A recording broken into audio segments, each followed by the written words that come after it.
Hello and welcome out to Waunakee. Thanks for joining us here on CW57 Sports. It's the A1 Furniture Bowl Series. Today we have Waunakee taking on Edgewood. I'm Ryan Ashker, joined by Eric Rogers. And Eric, we have a very exciting game for the kickoff series. Always is, always is. Both these teams looking to start out for the W.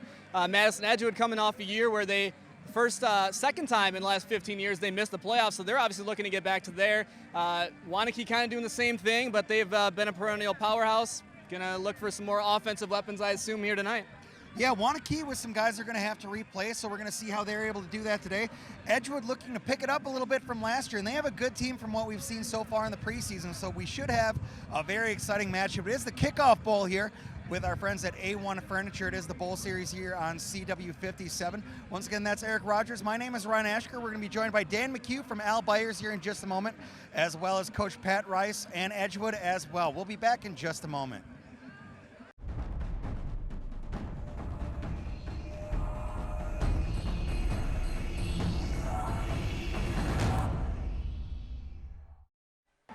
Welcome back to the A1 Furniture Bowl Series. We are at Waunakee to see Waunakee take on Edgewood in the kickoff bowl. And right now we are joined by Dan McHugh. It is the Al Byers pregame show. Dan, thanks for joining us here today. Oh, absolutely. It's a pleasure being here. It's a pleasure being a sponsor, too, of the high school bowl series. And we definitely want to thank you guys for being a part of the bowl series today. As you can see, the team's getting ready behind us. What inspired Al Byers and you to get involved with us this year on high school football coverage? Probably community involvement. Everything we do is local, and so people like doing business with local people, and we like to be there to serve the folks. And there's nothing wrong with that, especially being out here among all the fans here today in Waunakee, being able to see the nice Al Byers truck out here, being able to see Dan out here and have a good time. Now, we know you researched the game a little bit. You and I were talking. You saw Waunakee won last year. Not sure who's going to win this year, but you're going to be joining us kind of on and off throughout the entire bowl season here on CW, aren't you? That's correct, with all 9 games, and looks like Waunakee was pretty strong last year, and we'll kind of see how it all turns out tonight. Now, give us just a little bit of information while we have some time.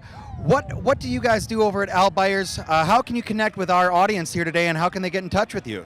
Okay, we are actually a servicer and installer of heating, cooling, and hearth products. And we do full service and installations on all the products, and everything from furnaces to air conditioners to fireplaces. Fantastic. So it's a great fit here today. Now, how can our viewers get in touch with you? Well, you give us a call at 608-752-6610, or our Cambridge office just outside of Madison is 608-423-4480. Dan, thank you so much for joining us here today. It is Dan McHugh with the Al Byers pregame show. We are at the A1 Furniture and Mattress Bowl Series here on CW57. Waunakee and Edgewood coming right up.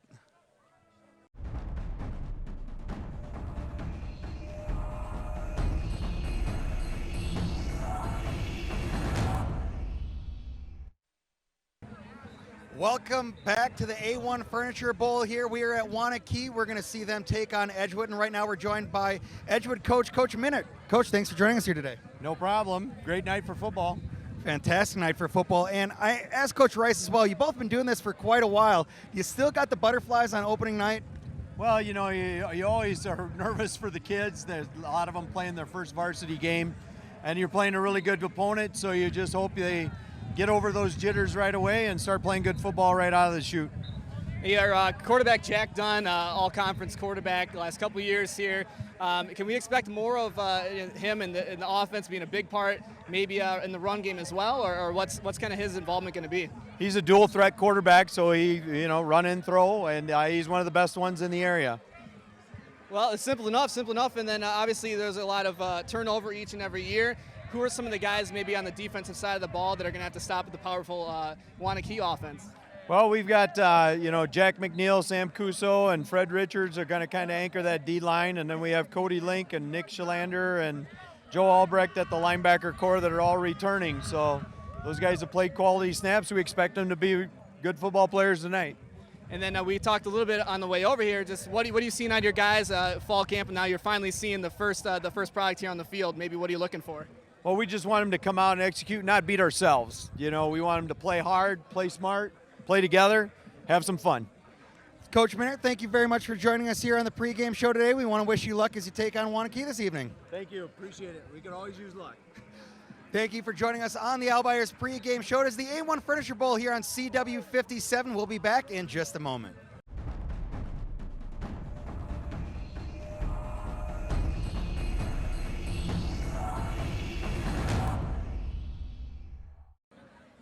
Welcome out to the Albuyers pregame show here at the High School Football Bowl Series, brought to you by A1 Furniture.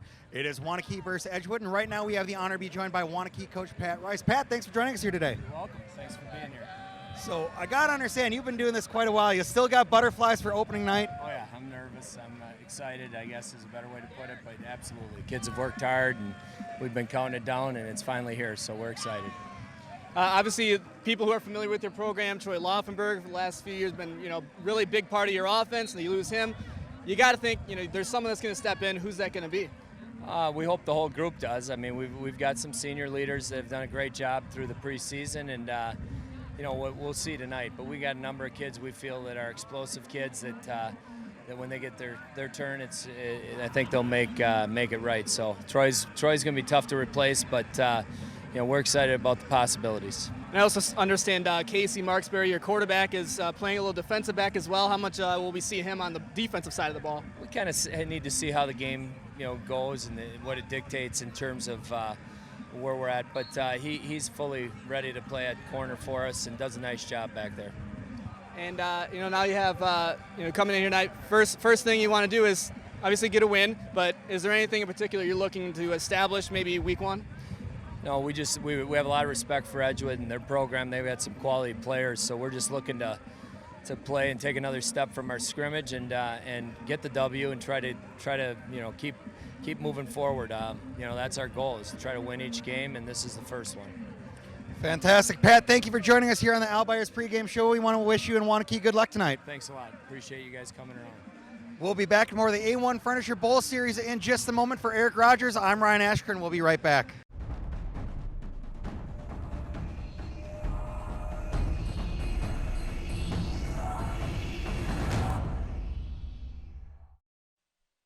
Hello and welcome to the A1 Furniture Bowl Series here today on CW57. My name is Ryan Ashker, joined as always by Eric Rogers, and we're in Waunakee to see Edgewood travel to Waunakee to take on the Warriors. Eric, we got a good game ahead of us here today. Well, I mean, like we said, it always is a good game to see. The first game of the season, both these teams kind of amped up to be here. The last time these guys actually played was a year ago in Middleton, where Waunakee beat Edgewood 49-21. And this is a different look and a different year, so we'll see how this one plays out. Max Allen going to start the game off for Waunakee. Waunakee would be favorites in this game if you had a pick. And here's the kick, and high school football is underway on CW57. Returned by Edgewood up the middle. That is number 35. He's going to break it open, one man to beat. That is a heck of a return there for Edgewood. That is Alex Brown with a good return up the middle, and that is going to give Edgewood good starting field position as we get going here to start the game. Yeah, Mason Steffen, the sophomore listed at 6'2", comes in here, bursts right up the little gap he had there, and when you try to wrap someone up around the legs, it doesn't always turn out.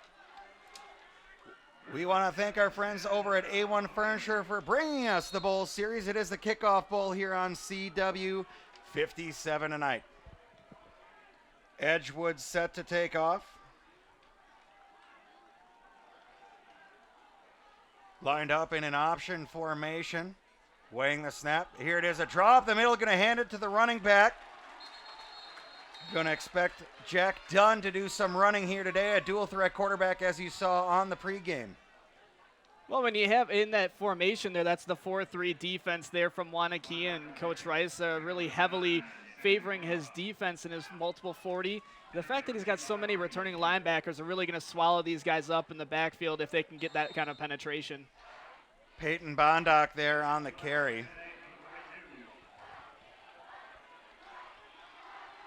Jack Dunn now under center. Triple option formation lined up. Here's a hand up, a draw. Dunn's going to keep it. Looks, he's going to get up to about the 45-yard line. Gain of about 3. It's actually kind of interesting when you look at the play, Ryan. The Crusaders offense, they loaded all the guys off to the left side. Dunn runs off to the weak side, defense maybe not completely ready for that one. Maybe not, and you figured Wanakee was going to come in here and they want to stop early. We're looking at about 3rd and 5. Well, it's a for the manageable down Crusaders. for both teams. It is. Dunn looks like he put on a little bit of weight in the offseason, getting some of that man muscle coming on. Now he's just a grade older. It's a 10-pound addition. Dunn back in the shotgun. Going to fake it. Dunn going to take it himself up the middle, and he's going to pick up 2 to 3 yards. Wow, that is a gutsy That call. could be a turnover, actually. They're going to mark him down. Still Edgewood's ball, but that will bring up 4th down. Coming up with the ball on the play. I believe that might have been Sam Decora, but Edgewood able to hold on to it. Yeah, Sam Decora, the 6'4" defensive lineman, had 1 fumble recovery last season. No all-conference honors, but prevented a first down on that play. Edgewood facing a 4th and 3. Offense on the field now. Edgewood going to take a timeout. That is a Toyota timeout. And we'll be right back with more of the A1 Furniture High School Bowl Series in just a moment.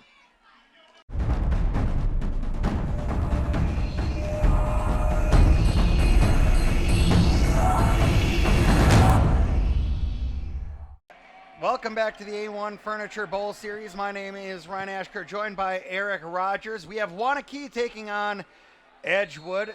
Edgewood right now facing a 4th and 3. It's a gutsy call from Coach Minert. Dunn lined up under center. And that's going to be movement by Edgewood. That is Cody Link. They're going to check for movement. And that is an O'Reilly Auto Parts penalty flag. A big thank you to O'Reilly Auto Parts and their commitment to support local high school athletics. Better parts, better prices every day. Ryan, you think when you go into a 4th and short situation, you want to throw the defense off sides, and then you go and have a false start of your own. Well, early in the season, as you know, you're going to see some more of that. But you got to think in a 4th down situation, you're going to want Dunn to try to lure everyone off sides, and you can't have a tight end jumping off like that. Edgewood looks like they're going to be punting it back to Wanakee here. Yeah, it's Zach Wall, the wide receiver defensive back. And high kick. Fair catch is called by Jared Cole, and that's going to turn the ball on over to Wanakee. As we can see what this Wanakee team's going to do when they join the field, that does give us a Toyota timeout. Toyota, let's go places. Well, you'll see this Pat Wright's offense just in a second, and it's a multiple eye formation. So it's going to give you a lot of looks, maybe some king or queen formation. I'll get to that if we see that on the field. Wanakee now taking the field, ready to go. Casey Marksberry is going to be the quarterback. Look for Sam Musso to do some damage out of that backfield as well, wearing number 5.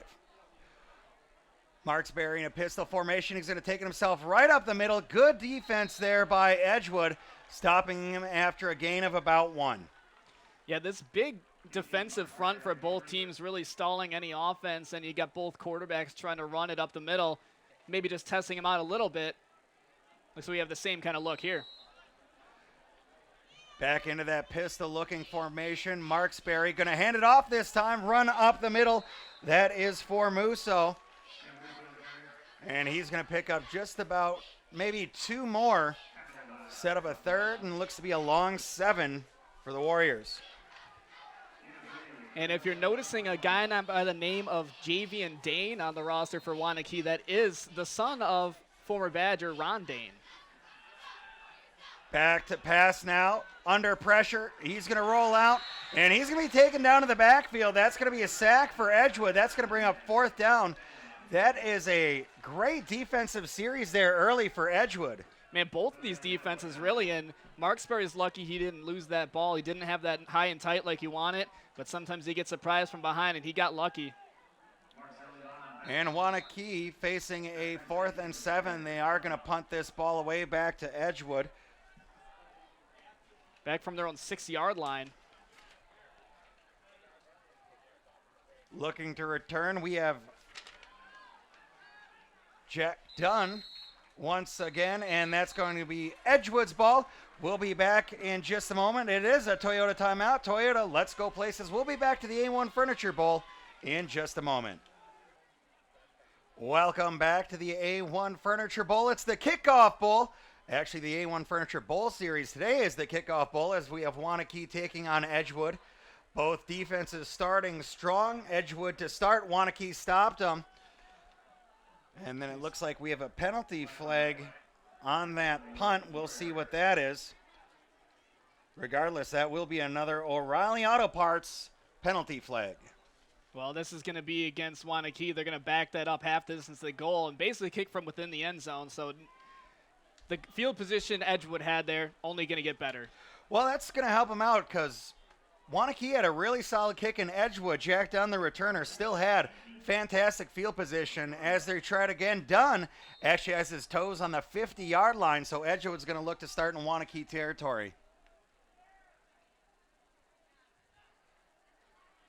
Waunakee lined up for the punt.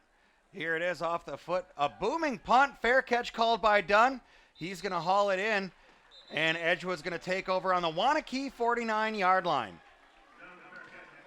And when we get a chance to see Edgewood for the second time on offense, Ryan, I'm going to hit you with a little trivia question. We'll get you the answer a little bit later in the broadcast. I want you to know, do you think, who would you say two famous graduates of Madison Edgewood?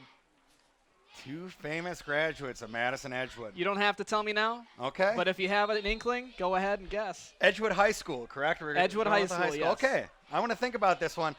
Eric's going to give us the answer a little bit later. Make sure y'all stay tuned to hear that. Dunn lined up, double set behind him. Here's the snap. Dunn going to hand it up the middle. Running straight up and down, that is Fred Richards.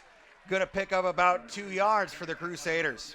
Yeah, Fred Richards actually doing a nice job of replacing Mitch Snyder to graduation. He was 4th in the conference in yards last year, ranked 5th in 2014. So Peyton Bondock, also another guy you're going to want to keep an eye on. See the replay here. A good run right up the middle. That is a KJ replay. I want to thank Kirsten Goggins, Dane County's premier realtor. If you're buying or selling, visit kjsalesmadison.com.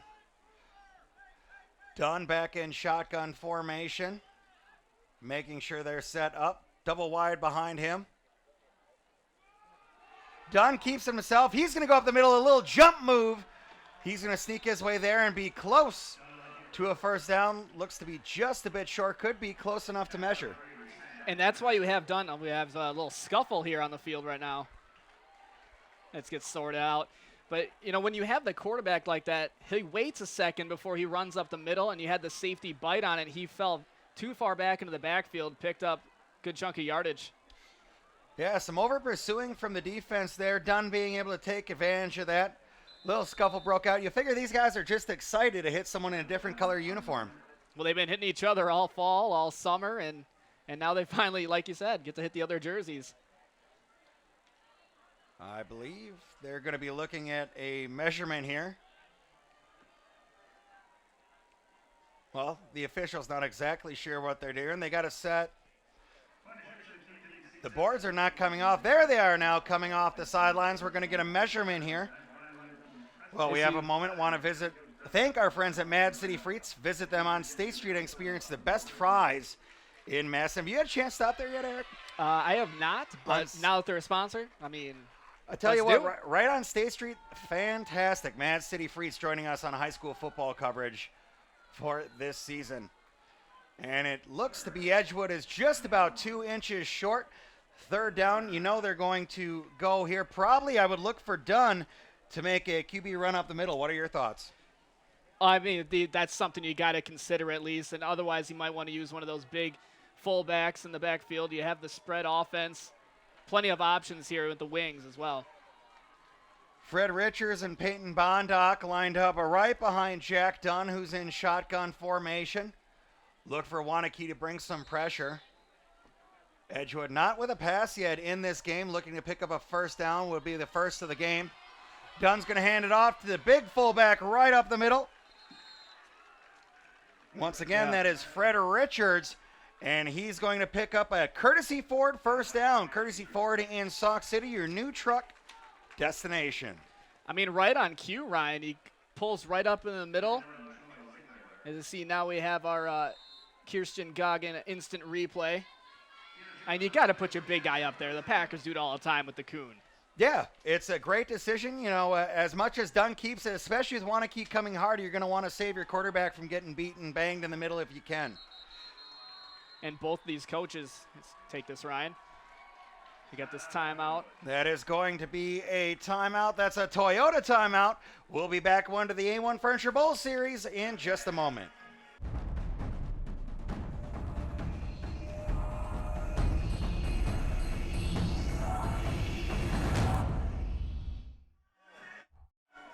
Welcome back to the A1 Furniture Bowl Series on CW57 Sports. It's the kickoff bowl. We're in Wanakee to see Wanakee take on Edgewood. And so far, a pretty defensive game with Edgewood just picking up the first down of the game. Eric, what are we seeing so far? It's just coaching at this point. I mean, both these coaches are veterans of the football world. Coach Minert of Edgewood in his 24th year, 150 and 99 record with the Crusaders. Pat Rice, he's got a winning percentage of .866, which is the highest in state history. So both these coaches, they know what they're doing. They really do, and we had the opportunity to speak to both coaches before the game. You saw that on our pregame show. We're getting back to game action. Dunn lined up in the backfield. Peyton Bondock next to him on the left side. Option out to Bondock. Bondock turns it up now to the outside. Good pickup there on the option play. Good idea by Dunn to toss that off to Bondock, and he's going to pick up, looks to be about 7-8 yards on that option play. Well, that's a great look from on the KJ replay here. You can see Jack Dunn.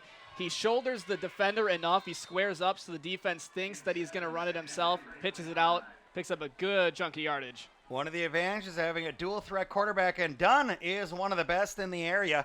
You see him lined up back in the shotgun formation. Peyton Bondock to the left side. Bondock keeps it. He's going to be pushed off to the far side of the field, and he's going to pick up another courtesy Ford first down. Edgewood on the move here. We're going to see a lot of this, just thunder and lightning type stuff with Jack Dunn going to be the quick speedster. You're going to have Bondock in there pounding it up the gut, doing what he did just there. And the defense, Wanakee's kind of been in the same 4-3 look the whole time. They're going to have to adjust to this, and Edgewood finally moving the ball. I think speaking before the game, neither one of us thought we were going to see Edgewood be the first to come out and score, but they're having a good drive here to start off with. Dunn lined up in the shotgun formation. Bondock now to his right. Option again out to Bondock. He's going to turn it up the right side. Caught from behind, and he's going to pick up just a few. Good tackle there for Wanakee. That is Troy Ziegler. Well, picking up the hit. As you start getting towards the red zone here, I mean, obviously all of these passing plays are going to start being difficult, but they've been running it the whole time, so clearly they're going to just go to the strong suit. It's working so far. Yeah, and this sets it up later in the game. We saw Edgewood last year had a couple big bombs at the very end of the game, and that's something we hadn't seen previously to that. Well, if you want to know the sick number, Edgewood's Jack Dunn, 171 yards passing last time. Jack Dunn back in shotgun formation. He's back to pass. Dunn tosses it up. Fade to the end zone. Just over the head of Mandela Dang. Made a run for it, but just out of his outstretched arms. That is incomplete. Well, he had the linebacker, Nick Frisky, there, as you can see on the KJ replay, trying to cover the receiver, but he got totally lost. I don't know if it was the sun, but if that pass is a touch less on the strength, that's a touchdown. It is. That's one of the harder passes to throw, those touch passes into the end zone, those fades. Dunn giving it an effort. That'll bring up 3rd and 8. Yeah, your first passing attempt of the game. Not a bad one. Offset I formation now for Edgewood. Haven't seen this set up yet. Dunn once again back to pass. He's going to toss it over the middle across the outstretched arms. That looked like it was Zach Wall just a little bit out in front of him, and for Dunn, as he is now 0-2 on that drive. That'll bring up 4th and about 8, you can see on the KJ replay. Well, you know, I was talking about the king and the queen formations on offense before. That's when you have the offset I, and if you start getting your your fullback offset to the left side, and then you have your tight end to that same side. That's a king. That was the perfect play right there. Yeah, good lineup. Just couldn't connect on the pass. Waiting to see what Edgewood's going to do as they line up. Dunn is on the field. And we haven't seen any motion offensively either. Dunn back in shotgun formation. Bondock off to his left. Dunn drops back to pass. He's pressured out of the pocket. He's going to look to run, turn it up the sideline. And we'll see. It looks very close. Jacob Royston chased him down, the linebacker. Let's see if he got there. He's going to be short. He made a heck of an effort play right there. The senior listed at 6 foot. Royston, a all-conference member as a fullback last year, on the Elroy Hirsch watch list this year. Yeah, Royston did a fantastic job there being able to get out to the outside, push him out of bounds right before he picked up the first down. So that's going to be a turnover, and the ball goes to Waunakee once again. It is 0-0 here at the Kickoff Bowl, courtesy of the A1 Furniture Big Bowl Series here on CW 57. And once again, Ryan, Waunakee deep in their own territory, unable to get the ball going last time. Here is a snap. Now the run up the middle, going to pick up a couple yards there. That was L.O. Johnson picking up a little bit over 5 on that first down play. Yeah, L.O. Johnson actually listed as a player to watch. His father, Lawrence, played for Wisconsin and in the NFL. He was a second-round draft pick by the Cleveland Browns. Mark Sperry back in shotgun. Motion now coming across. That's going to be a handoff. Coming to the near side. If he turns that corner, he's got some open room. Just pushed out of bounds. That is Riley Zudi with a big play. That's going to pick up a ton of yardage, and that's going to put Waunakee in Edgewood territory. This guy must have run track. I mean, look at this. You see on the KJ replay, breaks through that little seam he had, gets along the sideline. Guy listed 5'10", 150 as a sophomore, but, man, this guy's going to be a threat, I think, down the road for Waunakee. Yeah, that's one of those bullet plays. You saw the Badgers do a lot of that last season as we are back underway. The handoff now, that's going to go back to L.O. Johnson. He'll pick up about 2 on the play. It's getting a little chippy out there between Waunakee and Edgewood. We've seen a couple guys pushing and shoving and now using their opponent to get up after a tackle, so that could be something to watch as the game proceeds. Yeah, we're just under 4 minutes here in the first quarter. Mark Sperry again in shotgun. He's going to take it himself. Goes to the far side looking to pass. A good drop off. That is just nothing but a drop there for Cam Kalshur. He was open, had his hands on it, and just bobbled it, and he dropped that one. So that'll be an incomplete for Marksbury. Well, and that's the kind of play you want to have if you're the quarterback. You're rolling out to your right side, and when you're right-handed, those are generally easier plays. Put it right on the money. Sorry, hitting the hands, man. He just dropped it. Mm-hmm. Waunakee now facing a 3rd and 8. Marksbury in the shotgun. Going to fake the handoff, taking himself right up the middle. And he's going to pick up about 6. That'll leave him 1.5, 2 yards short of the first down. Now 4th down for Waunakee. Looks to be about 4th and 2. You can see on the KJ replay here. Fake the handoff, runs it right up the gut. It's not necessarily a tricky play. The defense just, they thought it was going to be a run with the fullback or a pass off to the right side. Mm-hmm. You find your yardage, and it wasn't sexy, but it got a job done. Going for it here on 4th down. Another one. Marksbury's going to keep it himself. Charge it up the left side. That's going to be a courtesy Ford. First down. Wow, when you think you go twin receivers on the right side and you load the right side with your tight end, you think you're going to go that side. No, he did the same thing Jack Dunn did on the other end of the field. He went off to the left side. This time he picks up the first down. Back to game action. We'll talk about what Waunakee's doing on the sidelines here that's a little bit different from most high school football teams. L.O. Johnson, handoff to the left side, going to pick up just about half a yard. And Eric, you can see on the sidelines we have all the backup quarterbacks and a couple backup positions wearing different colored hats, sending in signals. And that's to confuse Edgewood or confuse the defense if they're trying to steal a call, isn't it? You got to think so. Something's going on there. And you're pumping the shoulders, putting moose antlers up, and these guys are just having fun at this point. And one of those will be the key guy actual sending in real play. Marksburg once again. Marksberry back. He's going to fake the handoff, drop back once again to pass. Goes to the right side, launches one up. That's going to be incomplete. Well, you get the defense pressuring you. You get a linebacker chasing in the backfield in the 4-4. You pressure the quarterback, and that's exactly why you rush them. See on the KJ replay here, fake out to L.O. Johnson. He's going to roll out, wait till the last possible moment, heave a ball up towards the end zone, and just a little bit over the receiver's head. That was intended, once again, from Sam Kalshore. And sometimes you don't want to put him in that situation and just have a toss ball up there, because that's when you can sometimes get hurt when you're out looking for it. Mm-hmm. Marksberry once again with L.O. Johnson in the backfield. Marksberry back under a lot of pressure. That's going to be a little draw. Wow. Read all the way by Edgewood. L.O. Johnson's helmet comes flying off. Jack McNeil read that from the get-go.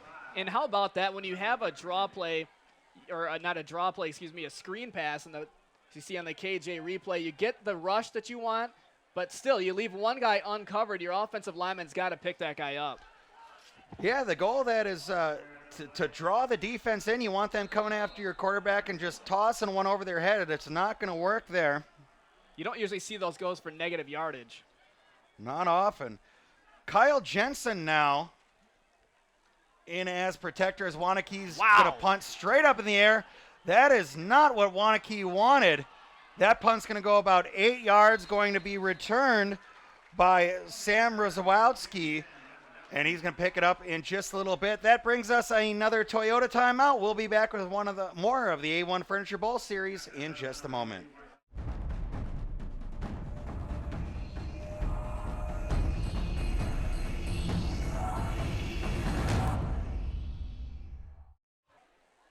Welcome back to the A1 Furniture Bowl series here on CW57. It is the kickoff bowl. Edgewood has the ball. We are in Waunakee as Edgewood takes on the Warriors. I'm Ryan Ashker, joined by Eric Rogers, and we got a defensive game going on so far early in the first. A minute 34 to play in the opening quarter, still scoreless, and that punt went for net 0.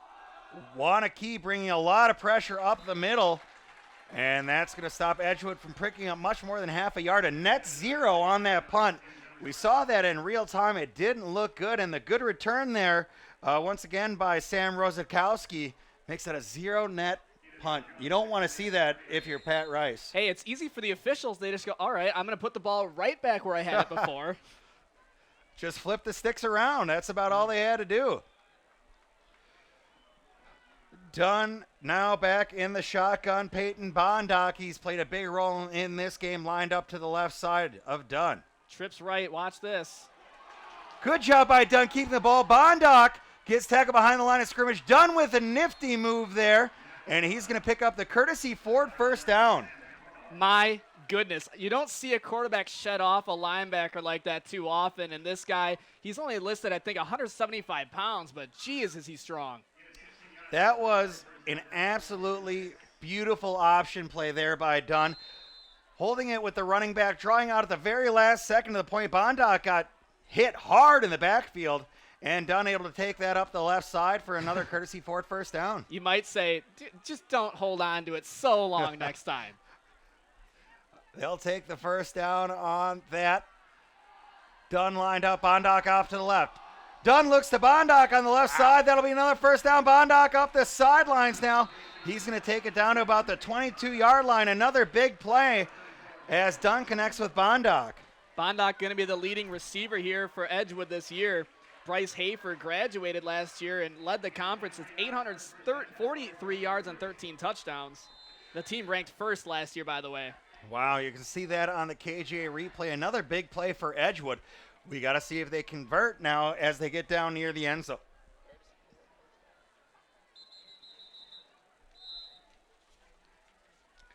All right, we have a break. That is another Toyota timeout. We'll be right back on board the A1 Furniture Bowl series in just a moment.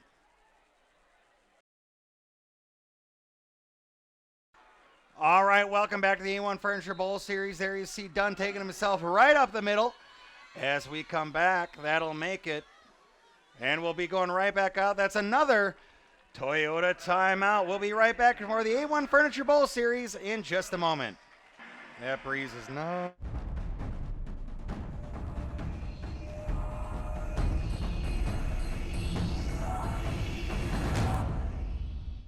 Welcome back to the A1 Furniture Bowl Series. It's the kickoff bowl with Edgewood taking on Waunakee.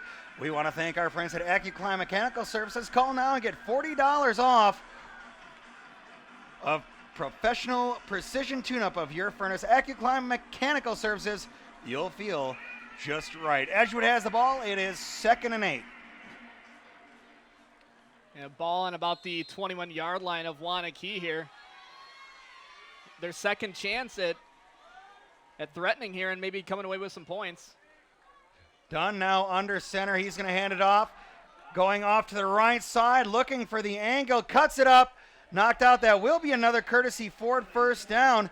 Cooper Kelly there on the sweep, picking up the handoff from Dunn and picking up that courtesy Ford first down. Edgewood inching closer to that end zone here today. You can say that there on the KJ replay, that little end around sweeper. We also want to thank our friends at J&J Security Solutions, home theater, home security, and now home automation. J&K Security Solutions, imagine your world. You had Cooper Kelly there on the carry off the motion.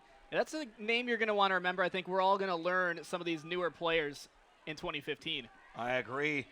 Dunn back now. Fake to Richards. Dunn going to go up the middle. Waunakee bringing pressure, and they're going to pull back Jack Dunn in the backfield. Loss of about 1. Well, you swarm him in the backfield like that. You've seen that formation before. You had the trips off to the left side. You had the quarterback going the other way. Waunakee smartly recognizing that. Looking at about 2nd and 12. Kelly Stetzler is proud to support local high school athletics. Kelly Stetzler, your knowledge and trusted realtor. Our MVP award sponsor at the A1 Furniture Bowl. If you're looking for Jack Dunn this year, he had over 1,300 yards and 15 touchdowns last season with just 4 interceptions. Dunn once again back in the shotgun. You have Fred Richards lined up to his right side. Toss back out now to the left. Not picking up much. Might have got back the original 2. That is Cooper Kelly getting swallowed up by the Waunakee defense. All right, watch number 7. They're going to him a couple times on this drive. Also want to thank our friends at Pizza Hut of Waunakee. Eric and I got to enjoy some great food from Pizza Hut of Waunakee. They're located at 324 North Century Ave in Waunakee. Gather around for the good stuff. Here you see the pass out on the KJ replay, not picking up much. 3rd down and still about 12 for Edgewood. You know, Pizza Hut brought us that food. We only asked for a couple things. They brought the entire menu. Yeah, I think we're going to take some of that home. Eric and I could probably eat pretty good for most of the weekend off that food from Pizza Hut of Waunakee. Yeah, weekend right around the corner. Jack Dunn once again in shotgun formation. 2 backs, 1 behind, 1 to his right. That will be in O'Reilly Auto Parts penalty flag. And it looks like that's going to be on Edgewood and just push them back again. Wow, a delay of game, and that's one of the small things that you go, look, we had a timeout to get this play called, and then come back, and then this happens? You know, I'll guarantee that's one of the things Coach Minert worked on in the very first couple days of practice. That's a mental mistake you just can't have against a team like Waunakee. Dunn now, same formation. He's going to roll out to the right side. Launch one up towards the end zone. Just going to be a little bit short and a little bit far out. Intended target was Michael Fragnito. Incomplete. That'll bring up 4th and long for Edgewood. And you see number 39 there had his hands up, and you know who that was? That was Javian Dane, the running back and defensive back. Dane's got a very similar build to his old man if you see him out there wearing number 39 on the field. No kidding. Looks just like, and you saw him there making some moves on the KJ replay. Now they'll go with the kicking game here, and we'll see if they can get a few points on the board. So we got Zach Wall.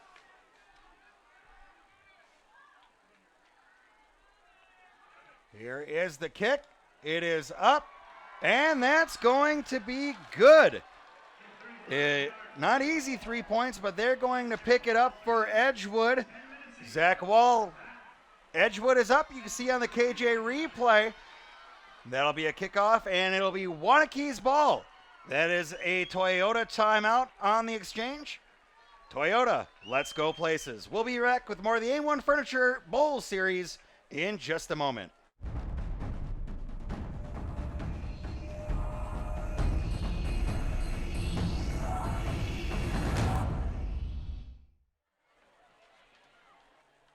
Welcome back to the A1 Furniture Bowl Series. It's the kickoff bowl. Edgewood taking on Waunakee. My name's Ryan Ashker, joined by Eric Rogers.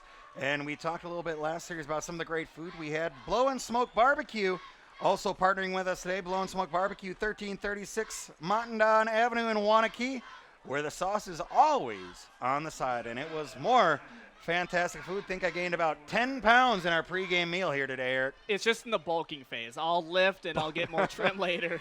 Bulking phase.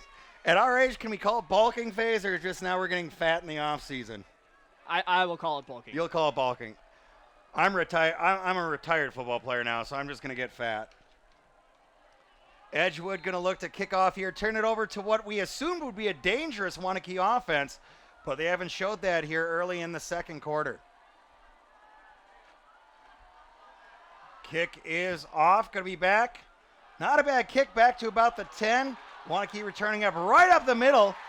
Great job by the blocking squad, and a very solid return there. L.O. Johnson. And that's going to have Waunakee starting right on the 40-yard line. Take a look on the KJ replay, Eric. Well, I mean, you see you had the blockers set up the wedge perfectly in the middle of the field there, and then you pick up the guys you need. One shoelace away from breaking that thing, probably for 6. That's really what it was, a shoelace tackle there to save a touchdown for Edgewood. Waunakee taking over, as I said, on the 40-yard line. Casey Marksberry going to look to have a little bit better drive than he has so far early in this game. Snap, Marksberry's going to hand it off, run up the middle, going to gain about 4 there. I believe that was Sam Musso on the carry, and that it was. Yeah, Sam Musso and Jacob Royce going to be your 1-2 punch at fullback and tailback for Waunakee. So just pounding up the gut, 5 yards, gets you that much closer to another first down. Going to be about 2nd and 6 here. You see Edgewood has switched to the 5-3. Marksberry once again hands it up to Musso up the middle. Musso with a big break and a spin move up across the 40 down near the 35. And that's the 1-2 punch. You got to have speed, and you got to have a little slippery guy. And, geez, he just kind of busted right through there, and you think you got him wrapped up. No, he squirts right through. Another fantastic courtesy Ford first down for Waunakee. Yeah, they go right back to him after the no-huddle offense. And that's going to bring out a flag. Not sure what that is, but it is an O'Reilly Auto Parts penalty flag. Illegal contact. O'Reilly Auto Parts sponsoring the penalty flag. A big thank you to O'Reilly Auto Parts and their commitment to support local high school athletics. Better parts, better prices every day. As we talk a little bit about these two teams, I mean, the weather here comes a little bit of the factor in perhaps the kicking game, but we saw it didn't affect Edgewood on the field goal. Now it's going to be an Edgewood first down. Is that what they just said? Yeah, I believe he marked that wrong. That could lead to another Waunakee first down. Not sure what the penalty was. We missed the call on that, but yes, that might have been unsportsmanlike conduct. They're moving that up quite a bit. Yeah, that's 15-yard variety. Madison Edgewood, by the way, the students, they're required to complete 100 hours of community service in order to graduate.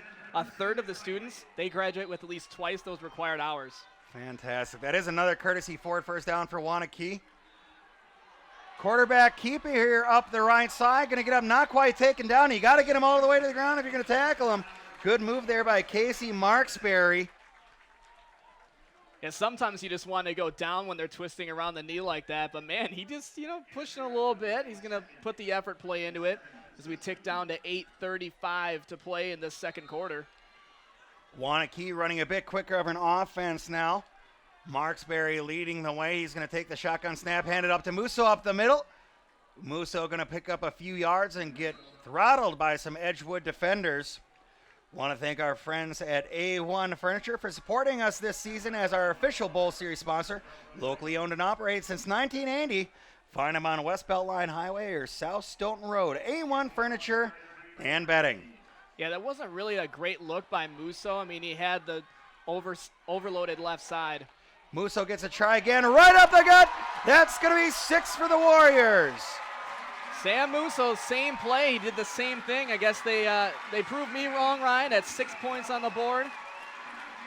That will be a touchdown. You can see it here on the KJ replay. A J&K Security Solutions touchdown for Waunakee. That'll put them up 6-3. Waiting on the extra point here. That will be kicked by Max Allen. So now that Edgewood finally, or Waunakee rather, finally gets on the board, finally establishing their offense in the fast tempo.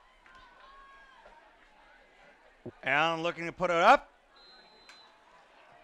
That is through. It is 7-3 in favor of Waunakee. Want to thank Courtesy Ford, your new truck destination. We'll be back to Waunakee in just a moment. This is the A1 Furniture Bowl Series.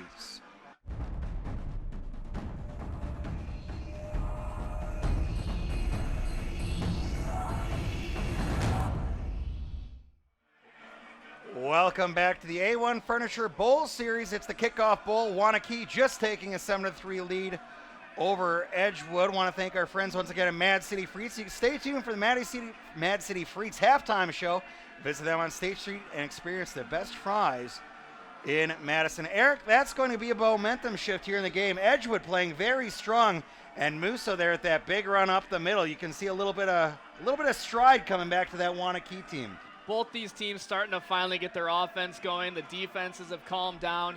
Offenses are finally learning the little techniques the defense is doing and implementing a little bit of a tinge to the offense, I guess, if you will, making it happen. And you like what you see from Waunakee, the bunch formation right here, only showing the matchups until the very last second. I love those bunch kickoffs. Really hard to game plan against. Then they'll spread back out into the more conventional formation. And now Max Edgewood Allen trying to figure out who they're covering. Who's got who, exactly. Max Allen here to kick it off for Waunakee. And that, I believe that's an illegal procedure. that and will it be is. an illegal procedure. Couldn't see from our angle whether that got out of bounds or into the end zone, but a legal procedure. That will be an O'Reilly Auto Parts penalty flag. And that'll bring it up to, I believe, the 40 in high school, correct? Yeah, sometimes it's the 35, sometimes it's the 40. I've seen it kind of go both ways last year. We'll see if they make it more consistent in 2015. But either way, still better field position for Waunakee than they've had so far in the game. Much better. Well, we For have a moment. Want to thank Kirsten Goggin, Dane County's premier realtor. If you are buying or selling, visit kjsellsmadison.com. And it appears it'll actually be the 30-yard line. Or no, they are making it 35. So 35-yard line for Edgewood. And we'll see if Waunakee sticks with that 4-3 or they go 4-4. Once again, Edgewood getting the better field position due to that The illegal procedure. the illegal kick out of bounds. procedure Yep, on that that's all right. kickoff. They change the terms every now and then. Dunn once again back in shotgun formation. Running back near side. Dunn with the quick throw. He's going to run it up the right side, pick up about 4 yards. That's Cooper Kelly again. Cooper Kelly. Yeah, he comes in there. He's had a couple receptions last drive. That's another 4-yard pickup. Yeah, looking at the receivers now, opening up that passing game a bit more is Edgewood. Led by Dunn, going to be second and about 6 here as we look forward. Now, don't be surprised if they go with a draw play once they start establishing that run. Pressure coming from Waunakee. Dunn fakes the handoff. He's going to take it around the right side. Wrap it up the middle, leaves his feet. That's going to be a Courtesy Ford first down. There is a penalty flag on the play, but if it stands, he picked up 13 yards. We'll see what the call is. Regardless, there is an O'Reilly Auto Parts penalty flag on the play. Yeah, you got to think that was going to be a hold, but there it is.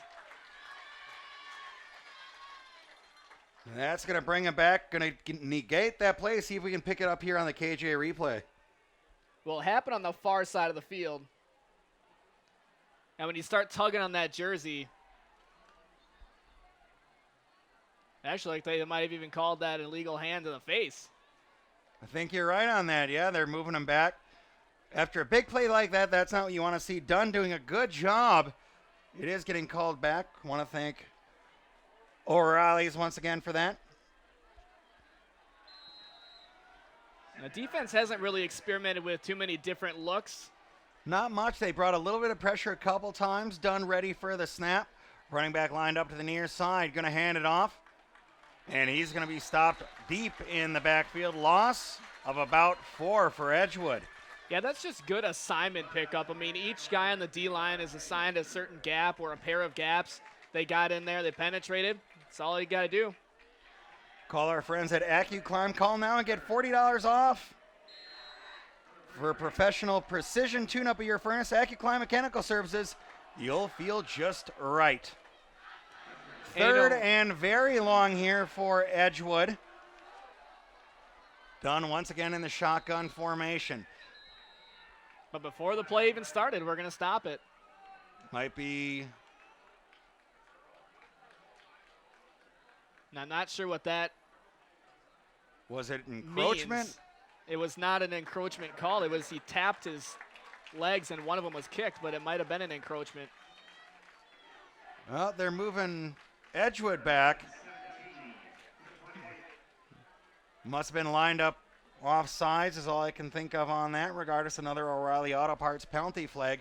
And that's just going to push Edgewood back even farther.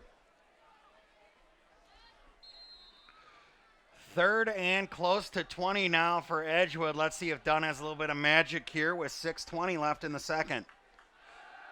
Dunn looking past. He's going to drop one over the middle, right through the hands of Mandela Dang. You can't have that from your big receiver who's wide open, bounced right off the chest plate. And you can see on the replay here, the KJ replay, the receiver went right into that slot, that open pocket in the middle of the field. That's exactly where you want it to be.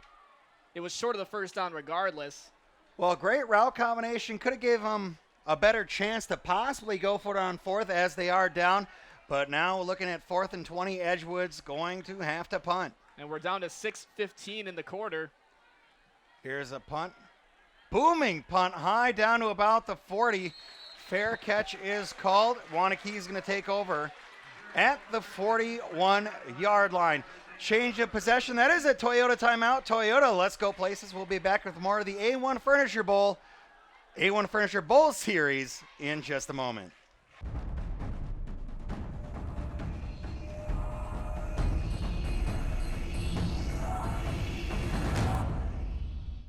Welcome back to the A1 Furniture Bowl series. It's a kickoff bowl with Waunakee just taking over. Casey Marksberry at quarterback.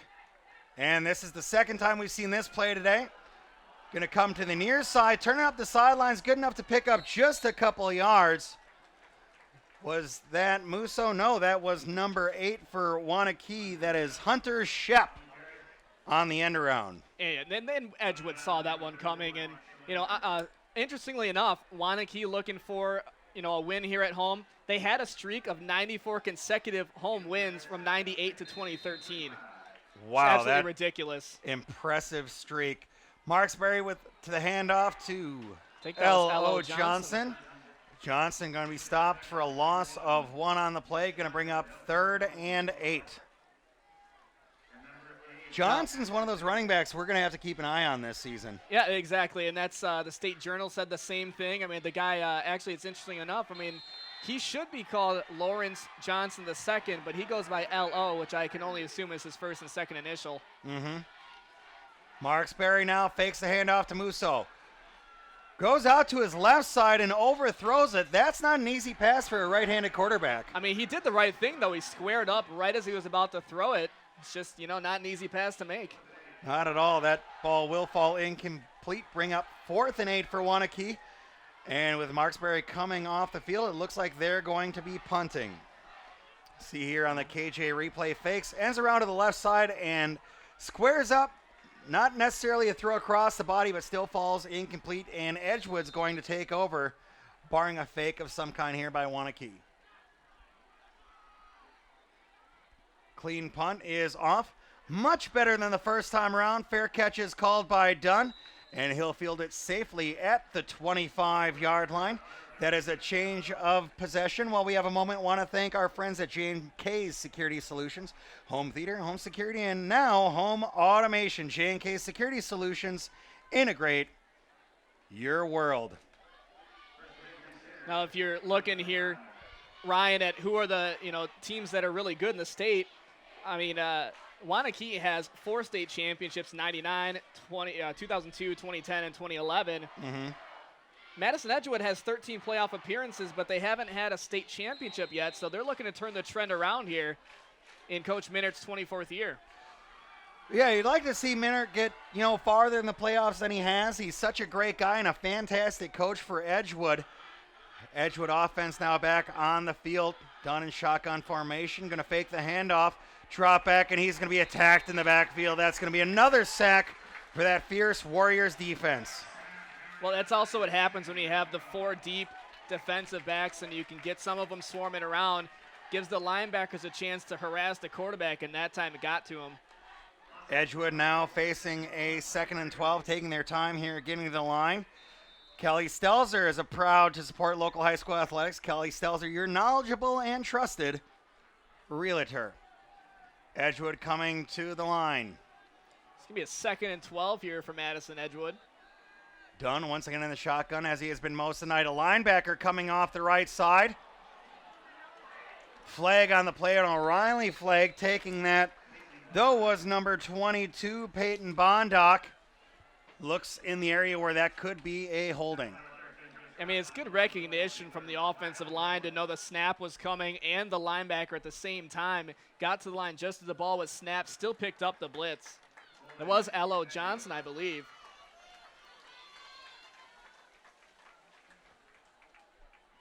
Now as we try to sort out the penalty flag here.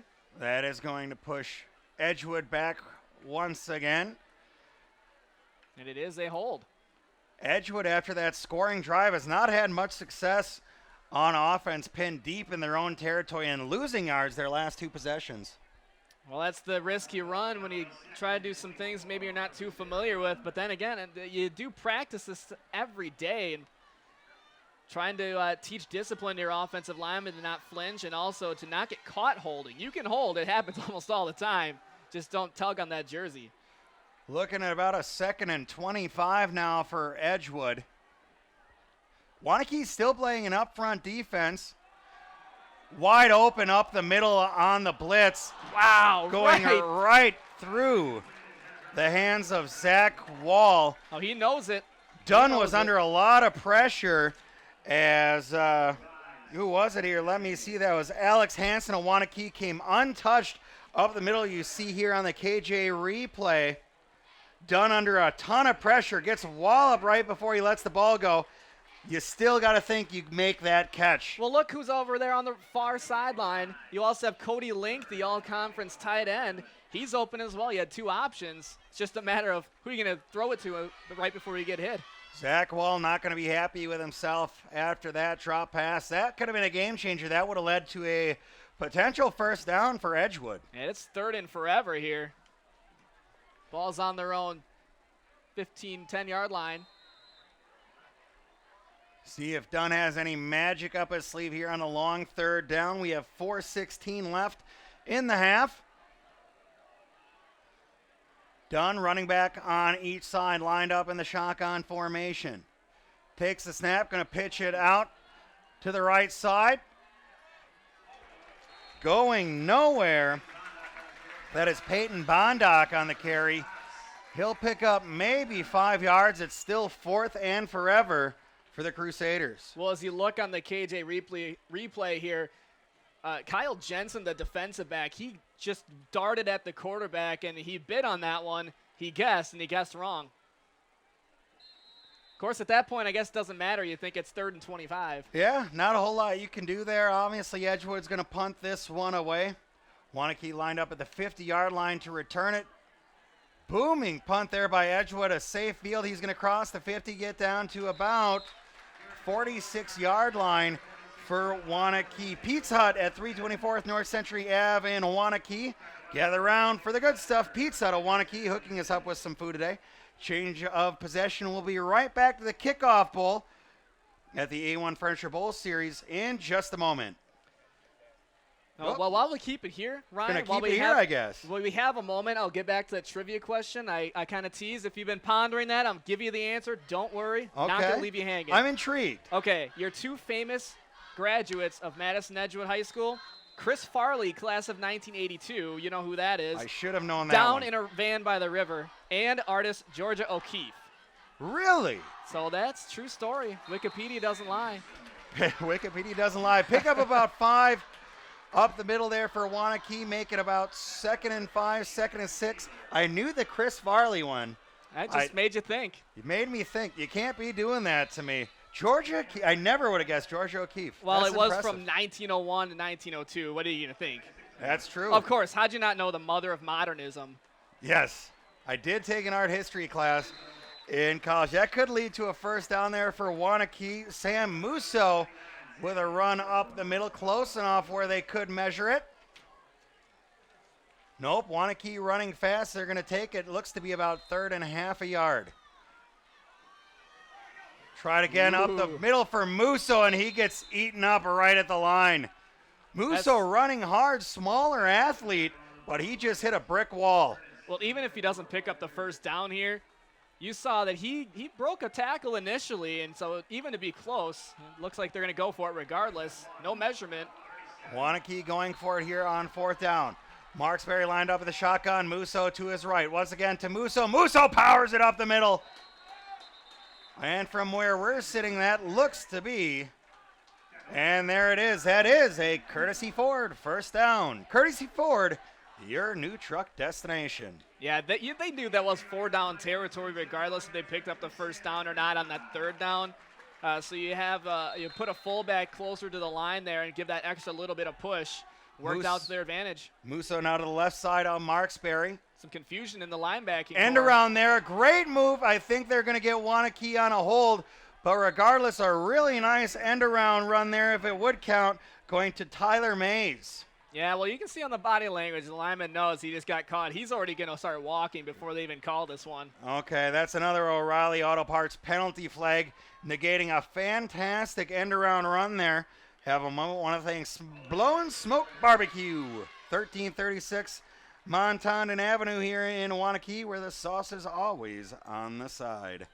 And it's going to be one of your easier calls if you're an official to pull down the defensive lineman that's trying to get to the quarterback. Clearly a hold. Yeah, that's going to make it 1st and 24 here. Now a long way to go for this Wanakee offense that's been moving it rather well here in the last few series. Well, you're in the 2-minute offense here. Marksberry now back, fakes the throw. He's going to run it right up the middle, follows fullback, picks up a good chunk of yardage, maybe about 10 yards here before momentum is stopped. At that, it'll be still 2nd and about 15 for Wanakee. It's still patient running by the quarterback. You stay behind your blockers. You had 2 of them in front of you. First one gets picked up. Got your other guy, the running back, blocking for you. Good job of being patient for Marksberry. That is going to be a Toyota timeout on the field. We will keep it right here. They're not quite sending this off yet, but still, this game has still been defensively minded so far. I mean, both these, you can get them in a position where maybe you're going to pick up a first down, but then it's either penalties or, the defense pushing them back. But we've had no turnovers, so both the teams will take that away from the game, at least so far. Timeout there for an equipment issue on 99 Sam Cuso. Long pass now down the middle for Wanakee. That's going to lead to a touchdown. What a catch there by Kyle Jensen. Number 6, Casey Marksberry drops back, rifles one down the middle, and that's going to lead to a J&K Security Solutions touchdown. You can see here on the KJ replay, long pass down the middle, perfect hands bringing that in, beating his defender, waltzing into the end zone. That's going to make it 13-3 in favor of Wanakee. You know, Ryan, I hate to point out the guy who got beat on a play, but Michael Fragnito, the receiver defensive back, he laid down on that one. He knew it was all on him. Coach still pointed him out as a guy who was a playmaker. Extra point is up and through the score. 14-3 here in Waunakee in favor of the Warriors. We'll be right back. It's the Kickoff Bowl, part of the A1 Furniture Bowl series on CW57 Sports.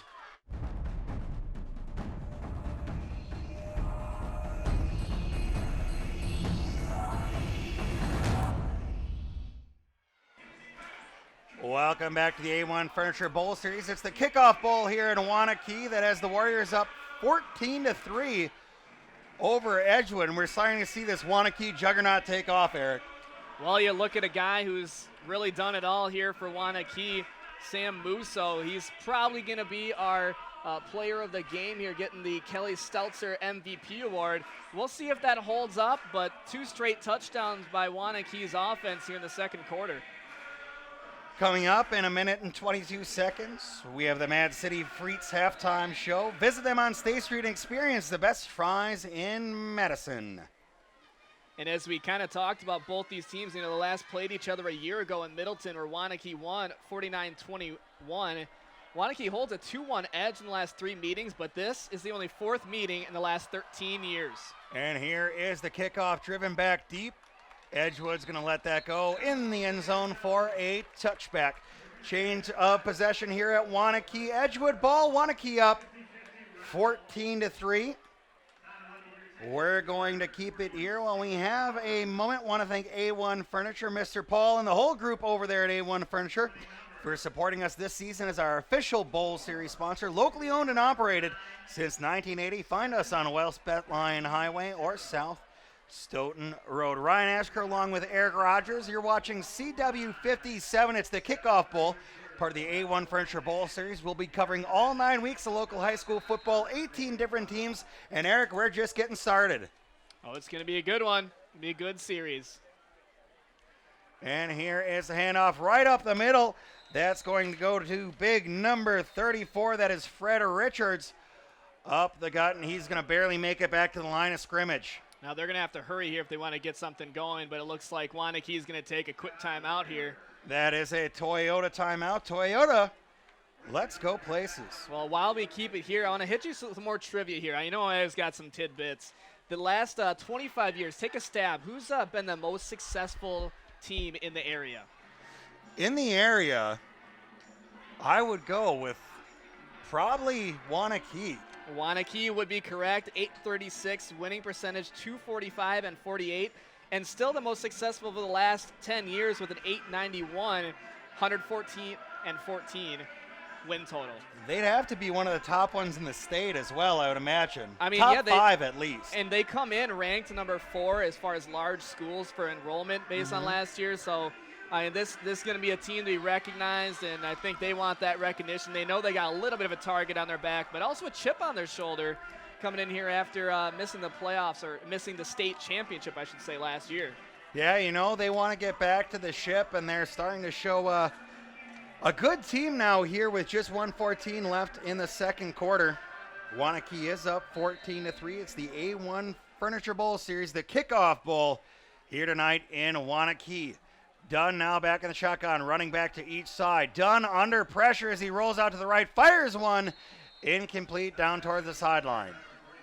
Well, when you get harassed, you get chased down by those speedy linebackers, you just want to get rid of the ball. Thought he might have a chance at a receiver, but, you know, better it goes incomplete and it faced 3rd and 11 than, you know, potential pick 6. Edgewood's got a gift here in Dunn where he can kind of escape a lot of the trouble, run around and try to make some plays. Some of you are a Packer fan, you'll see a little bit out of Aaron Rodgers here and there. Oh, come on. You did not just compare these two guys. I didn't compare them. I compared the mobility at the level of the game. All right, fair enough. Healthy calf and all. Healthy calf and all. All right, Dunn now under center. Haven't seen him there much this year. Linebacker coming. Going to be a pitch out. That's going to be upended out on the far side of the field. Cooper Kelly gets turned upside down. go. able to pick up maybe 1 or 2, still 4th and 10 Yeah, for Pat Rice Edgewood. is going to call a timeout here. That's another Toyota timeout. This time for Wanakee. Pat Rice still sees some time on the clock and thinks maybe his Warriors can do a bit more damage. Well, Pat Rice is an 11-time Badger Coach of the Year, 7-time All-Region Coach of the Year, and a State Coach of the Year. So you got to think he's got something up his sleeve defensively. Well, Pat knows more than we do. We know that much. A very successful coach here at Wanakee, as you said. Want to thank Kirsten Goggins. You just saw the KJ replay. Dade County's premier realtor. If you're buying or selling, visit KJSellsMadison.com. Well, we've got a Wanakee player sitting there on the trainer's table with ice wrapped around his shin and ankle. So I'm wondering if that's a player who's been in the game. I'm trying to see the number here, and I'll try to get you an update if we can. That might be Max Allen, the kicker, now that I'm looking down. Not quite sure. We'll check on that for you and get back. Keep in mind the Mad City Freaks halftime show coming up in just over a minute. Edgewood going to look to punt here. Turn it over to Wanakee. Wanakee lined up at their own 45. A booming punt. Going to be received to the 44, now up the middle across the 50. Going to be taken down at about the 48-yard line. Wanakee's ball with just under a minute left. Let's see if the Warriors can do something. Change of possession is a Toyota timeout. We're going to keep it right here before we get to halftime. Yeah, Sam Decora actually there, I think, was on the punt. And this guy, as we it seems like every punt is going past midfield. So this guy, see if he gets some all-conference honors later in the season. Yeah, that's definitely something you could see out of him from what we've seen very early in the season. But very impressive for a punter out here at the high school level. Marksberry taking the field again for the Warriors. Lined up, Musso lined up to his left side. 54 seconds left on the clock. Here's the snap. Fakes the handoff, tosses out to a wide open receiver through the hands of Tyler Mays. That's Tyler's second drop of the day, and he's going to be kicking himself for that one. Wide open on the right side of the field and had a chance to run out of bounds to save some clock. You're going to see on the KJ replay here a beautiful hitch play going out to the near sideline. And, he looked upfield before he secured the ball. That is the worst. Tyler ran a great route. You got to catch that with the hands there, Ty. You know that. And look, as we come back to the live play here, he was about to do the same thing. They came right back to it, but a flag. Yeah, it's going to be an O'Reilly's Auto Parts penalty flag. A big thank you to our friends at O'Reilly Auto Parts for their commitment and support of local high school athletics. Better parts, better prices every day. And that really hurts Wanakee. You want to, put on some more points, pour it on before the half, and then you get a little, looks like a false start or something of that nature and back you up and slow your momentum. 2nd and 15, 48 seconds left. Marksberry line up in the shotgun. Drops back to pass, going to turn around, run it up the middle. Another flag on the field. Ooh. It looks to be in the area of holding. If the play stands, that would be a courtesy forward first down for Wanakee. But as I said, Eric, that looks like it's going to be a hold on Wanakee. It generally is when you get a quarterback who's that wide open all of a sudden. Mm-hmm. And we're going to get a look at the KJ replay here. Oh, yep, there it is right there. You can see on the KJ replay. Couldn't catch the number on that. It might have been our center coming out and just hooking a linebacker coming through the hole. Yeah, Kalevi Brechterfield got held pretty badly on that play. That's going to push him back. Going to be about 2nd and 25 now for Wanakee. 42 seconds left in the half. They're going the wrong direction. 2 straight penalties, and now a substitution. Nope, he was trying to get to the other side of the field. Marksberry back in a deep shotgun. He's going to take the snap, fake the handoff, drop back, looking to pass. Under pressure, and he's going to unload the ball. He's lucky that he had his running back in the area, so it's not an intentional grounding, too. I was just going to say the same thing. It looked like that had intentional grounding all over it. Looks like they were going to run another screen pass there, and just too much pressure coming from Edgewood. And with 35 seconds left and now facing a 3rd and 25, I mean, you don't have that many options at this point. And we'll give you a little quick recap of this before we send it down to our halftime show, the Mad City Freaks halftime show. Marksberry now going to hand it off to Musso. Musso right up the middle. He's going to pick up about 5 yards. Bring up 4th and 20. Well, and now Madison Edgewood's going to take a timeout, see if they can freeze them. Well, you never know. We already saw one bad punt from Wanakee. If you get another turnaround like that, they could have some decent field position and might be able to hit something here with a couple seconds left in the half. Yeah, that punt earlier was just, it was not ideal. Let's say that. Net 0 yards. And with that timeout, that's a Toyota timeout for Edgewood at about the 40-yard line. Yeah, we'll see if they want to go with anything tricky here or if they're just going to straight up punt this thing. But you have a guy like Jacob Royston, a linebacker, fullback, and Elroy Hirsch watch list kind of player for Wanakee, and you can pound that thing up the gut, really do whatever you want on offense. Would you see him as a possible MVP of the game? We're giving away the Kelly Stelzer MVP after the game. He's a proud supporter of local high school athletics. Kelly Stelzer, your knowledgeable and trusted realtor. Who do you got at halftime for that so far, Eric? I'm liking Sam Musso. He's got a couple touchdowns, one receiving, one running. He was a 2014 returning starter, so he's got some experience, and he's showing it. I agree with you there on Musso. Wanakee now to punt. Edgewood going to look to get good field position. Almost blocked there by Edgewood under pressure. Get away from the ball. Get away from the ball. We got about 15 seconds left on the clock as this one gets down. At about the 21-yard line, Edgewood's going to take over. So you got to think they're just going to maybe do a quick little run up the middle. Maybe they'll take a shot and see what they get. Yeah, you could, with the talent you have, maybe take a shot, senior down, toss a long run, toss a long pass up the sideline, possibly maybe just do a run and take it into halftime and hear what coach has to say. Well, these teams come in last year. Wanakee was 10-3, had a 4-2 record in the conference, tied for third.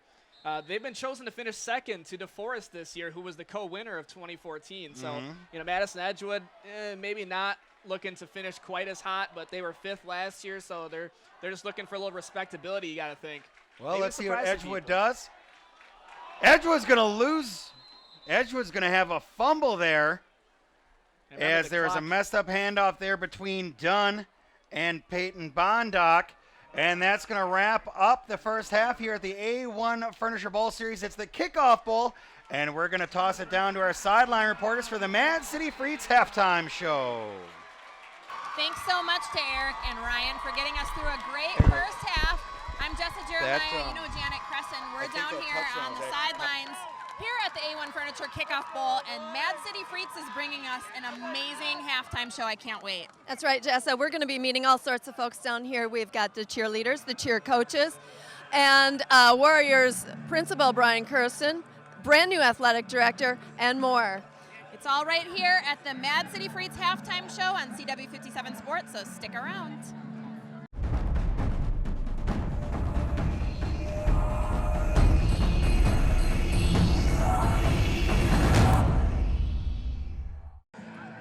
Welcome back to the Mad City Freets halftime show. We got a great halftime show for you here at the A1 Furniture Kickoff Bowl.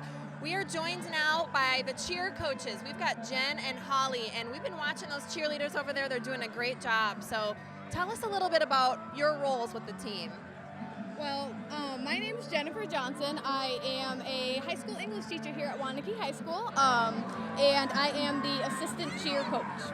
Awesome job. Well, you're doing a great job. Thank you. And you're the head coach, right? I am. My name's Holly Schmidt. I am the new head coach of the Wanakee High School cheerleading team here, and we are having a lot of fun. Looks like it. Yeah, the girls are really looking good. Tell us a little bit more about your team. It's a newer team, isn't it? Yes, we have quite a few freshmen this year, but we do have 8 returning seniors, which is quite a bit for one team. So we are very excited to have so many seniors with us this year, as well as about 9 freshmen on the team. So it's great to have so many seniors to be able to teach the new girls coming in what to do and how to do it so that we have a long legacy of cheerleaders here. And let's talk real quick about that, because you have a lot of practicing going on leading up to these games. What do those practices look like? Well, normally we practice about 2 to 3 times a week, but leading up to this game, we've practiced every single day. Today we were here for about 4 hours getting ready. So it's a lot of time, dedication, and the girls are ready to go. Wow, lots of great practicing going on. It's showing though, so that's good.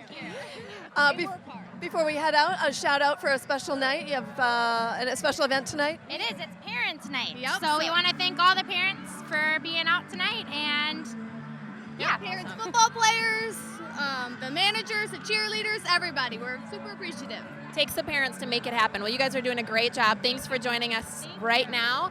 And we have a ton more halftime show. It's the Mad City Freaks halftime show on CW57 Sports. We'll be right back. Welcome back. We're down in Warriors Stadium with the A1 Furniture Bowl Series, and this is the Mad City Freaks halftime show. With us, we have Athletic Director Aaron May of the Waunakee Warriors. Thanks for joining us tonight. Oh, thank you. Thanks for having me. I really appreciate it. So I hear that you are the new kid on the block. Just how new are you? I've been here for about a month, so I'm still Brand learning new. the ropes, but I've been here for about a month, so it's been a whirlwind. And there's a lot going on, actually. So one thing I want to talk to you about, we chatted a little before the game started about community support. So tell us what that's looked like for you here at Waunakee. The community here is unbelievable with their support of their sons and daughters. But the Touchdown Club actually recently just donated, which allowed us to do a $100,000 remodel of our weight room, which has been unbelievable. The Touchdown Club and the parents are just fantastic. That's outstanding. And what a good feeling that must be as the athletic director coming in to get a good start like that and make a big change to your school, and all because of some of the support of the community. Yeah, it's been fantastic and phenomenal here. Yep. So as you start out your new role, what are your goals for the teams, the school, the students? Well, competitively, our goal is always to win the Badger Conference in every sport. And then from there, moving on is to always be successful in the WIA. That's in terms of the competition. But in general, it's about providing the best experience and the best set of role models in terms of coaches and faculty members for the young men and women of Waunakee. Great. This is Aaron May, the new athletic director for the Waunakee Warriors. We'll be right back with more Mad City Freaks halftime show on the CW57.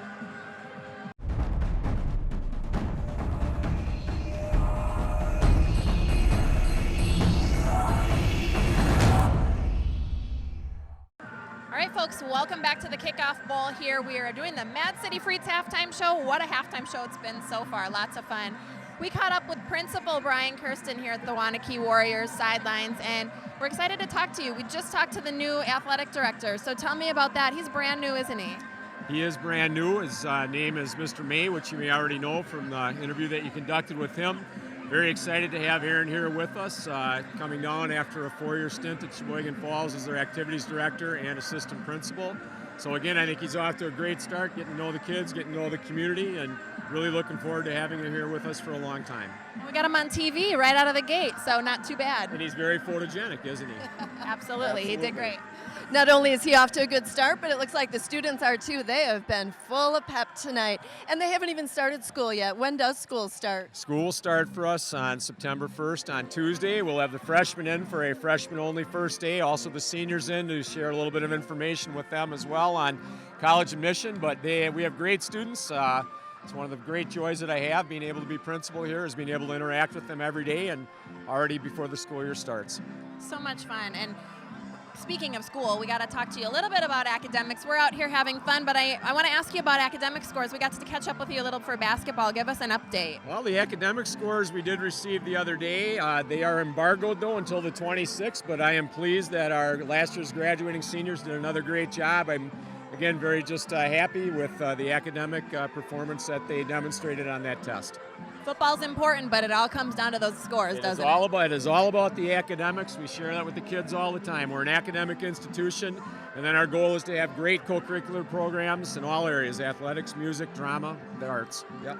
Well, thank you so much for joining us, Brian Kirsten, principal here at Waunakee. We got more halftime show, believe it or not. We're going to come back with the Mad City Freaks halftime show at the A1 Furniture Bowl. Stay right there.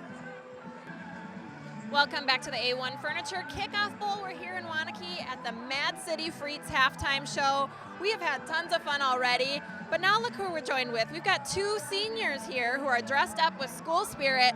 This is Bree and Max, and we pulled them right out of the stands. How are you guys doing tonight? We're good. We're really excited. Yeah, and we've been watching you guys, lots of school spirit, so you are obviously dressed up for the game. Tell us what you guys are doing. What's the theme tonight? Tonight's theme, we just had the Hawaiian out after the summer's coming to an end.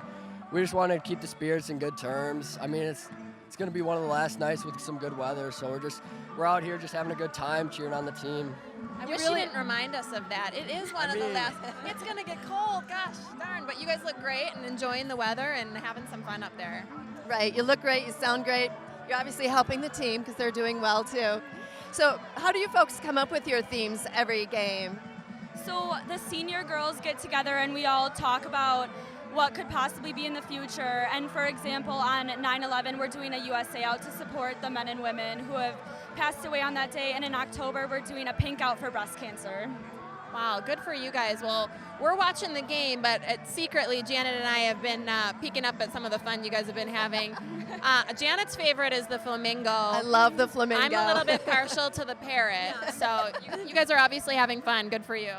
So Bree and Max, thank you so much for joining us. We got a little bit more halftime show coming up, so stick around. It's the Mad City Freets halftime show. We'll be right back.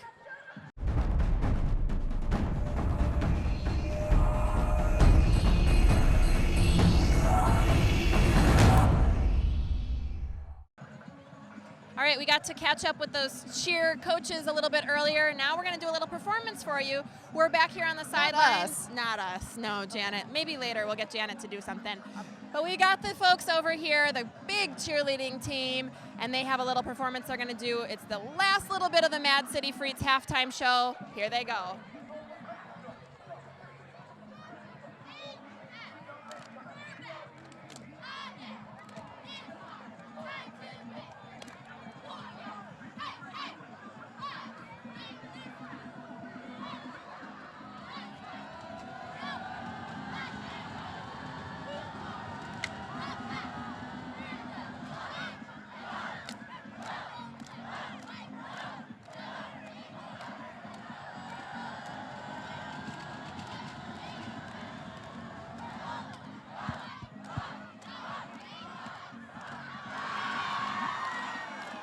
All right. Well, God, I was mesmerized. I was going to jump in there. How about you? I was going to watch you jump in there. Later. Well, we're back. The game's about to get started. Thanks for joining us for the Mad City Freets halftime show. And now we are going to get to some football, so stick around.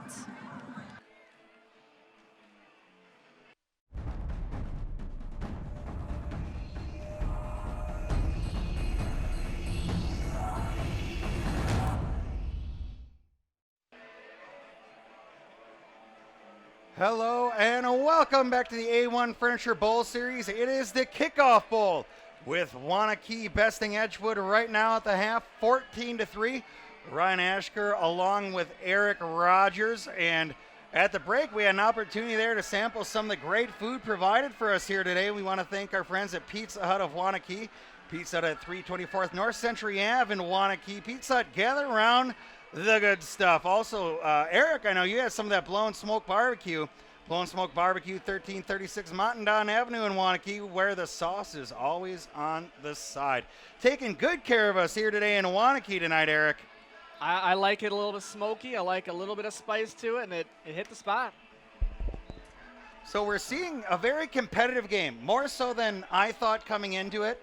I, to be honest, expected Waunakee to come in and just kind of steamroll over Edgewood. Edgewood showing a lot of heart, showing some really innovative stuff on offense, and playing a good overall game. Waunakee's just a little bit better in the talent. Well, at some point, Ryan, I mean, this is the first game of the year, so both teams are, first of all, trying to figure out themselves, trying to figure out the other team, and most of the time, they're relatively healthy too. So I mean, you got almost all your guys that you expect to make plays. They're available to you, so you don't have the war of attrition that sometimes comes in week 8 or 9. And you can see it's a Hula Bowl night here at Waunakee. All the students, and it's a huge student section for school not even starting up, dressed up in Hawaiian gear.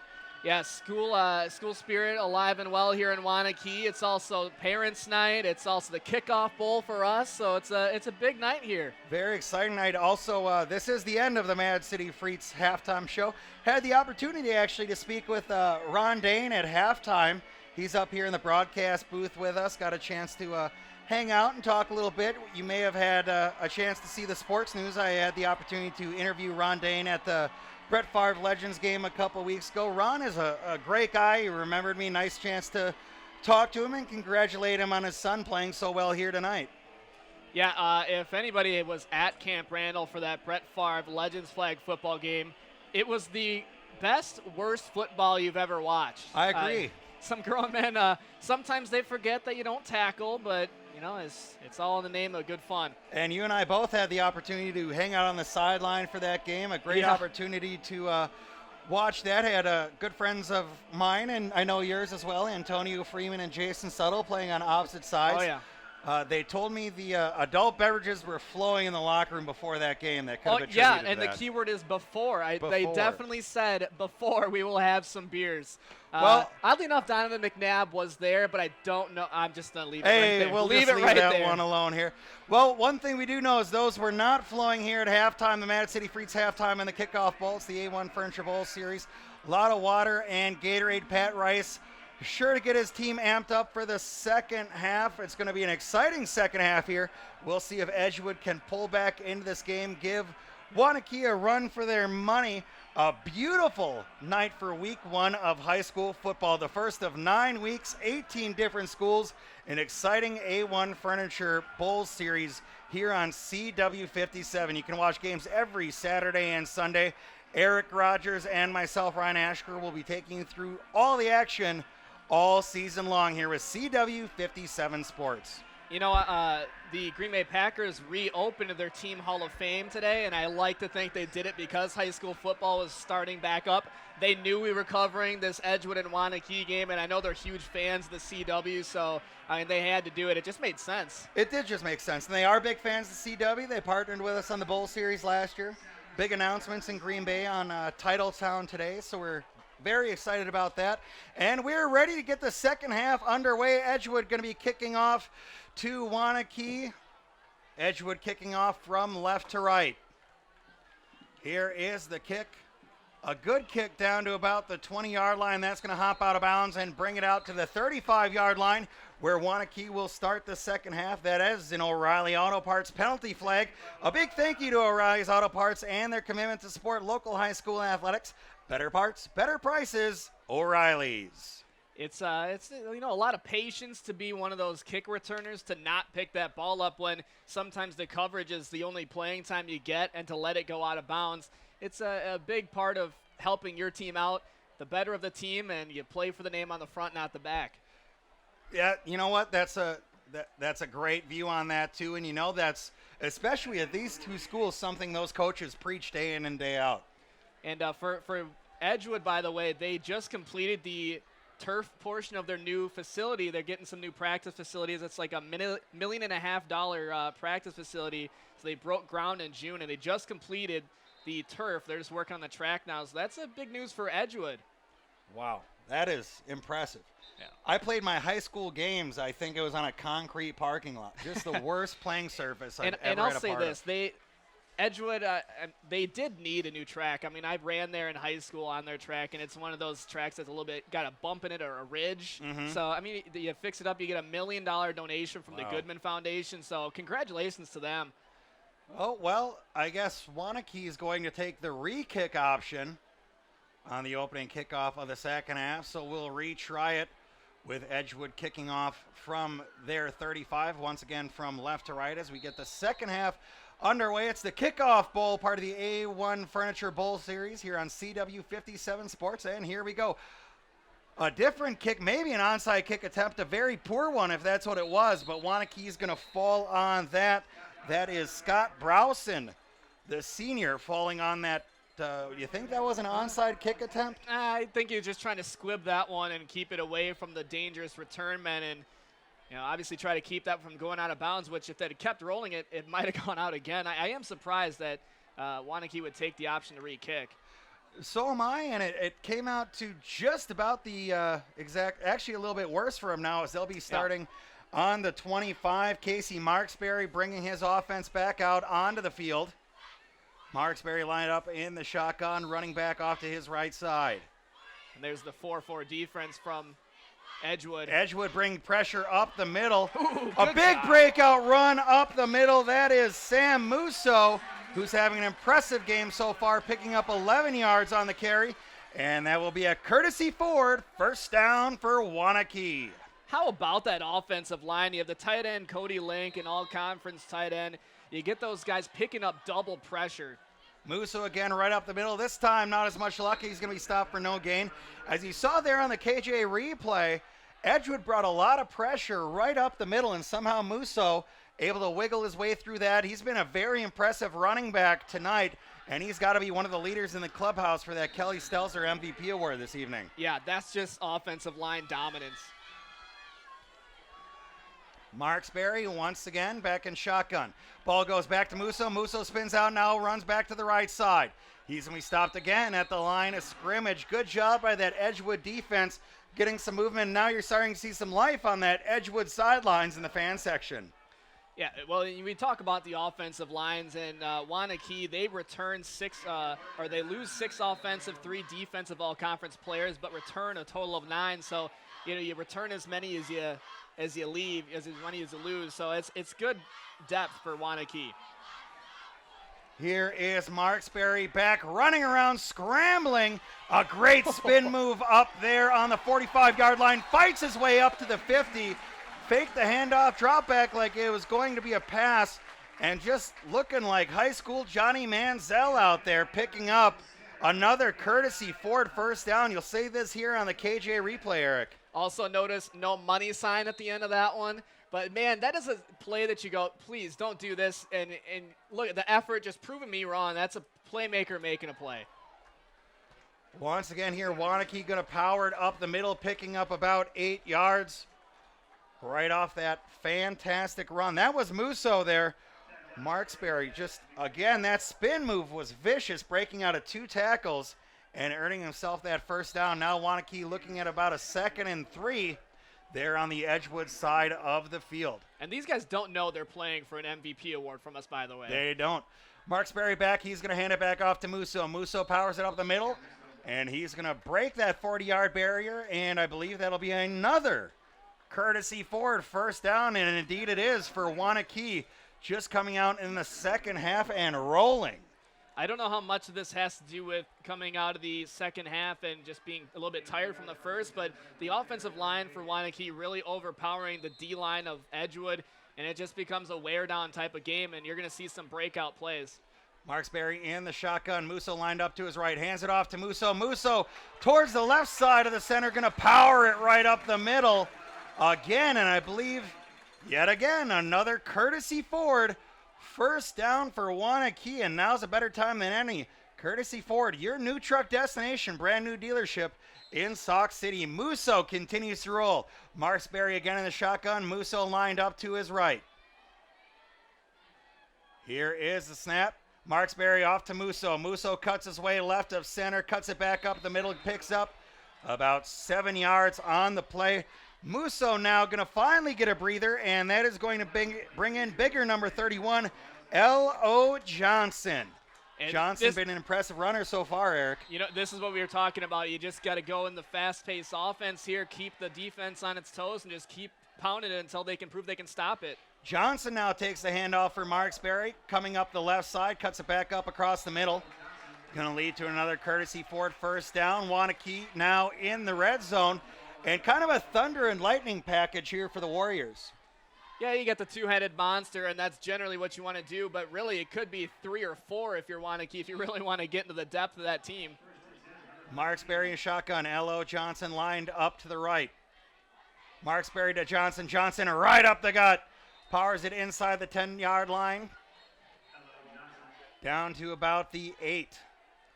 And you got to think now that you're Edgewood's defense, you got 8 men in the box, and you're still able to power the run up the middle like that. That's just a great offensive line overpowering. See that on the KJ replay.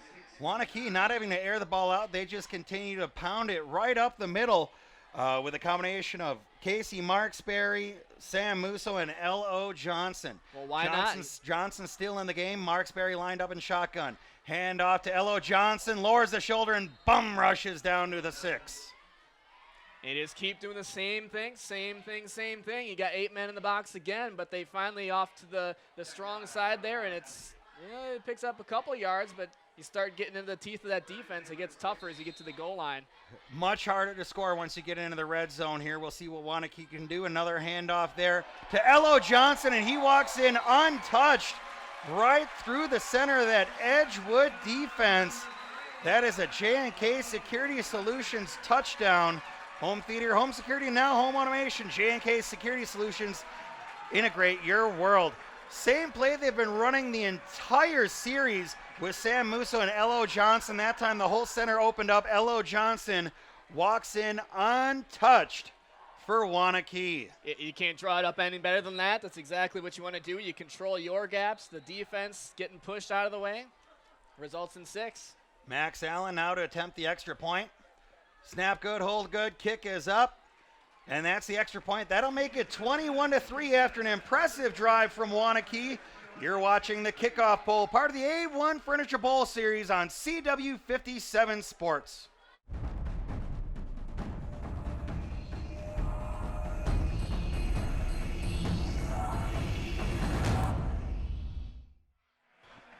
Welcome back to high school football coverage on CW57 Sports. It's the A1 Furniture Bowl series. Tonight's the Kickoff Bowl, pitting Wanakee against the Edgewood Crusaders. I'm Ryan Ashker. Alongside is Eric Rogers. Wanakee just increasing their lead, now up 21-3 on the Crusaders. Wanakee ready to kick off, set up at their 40. They love that bunch formation. We talked about that a little bit earlier today. A big fan of that because it doesn't let the return team necessarily get set and find their man. Right. And you know, it's unfortunate for Sam Musso on that last drive to get tired out towards the end of the drive and get vultured for a touchdown by Elo Johnson. But for Johnson, hey, he'll take the touchdown. Yeah, that was a highlight for him. You could tell he was happy. Here's the kick from right to left for Wanakee, up in the air. Not a bad kick, back to about the 10-yard line. Edgewood's going to field it. Return right up the middle, now to the near side. He's going to cut it out near the sideline, lower to shoulder, and he's going to pump it out to about the 37, 38-yard line. Not a bad return for Wanakee. That was number 22 in the playbook, Peyton Bondock, who's had a good game so far for the Crusaders.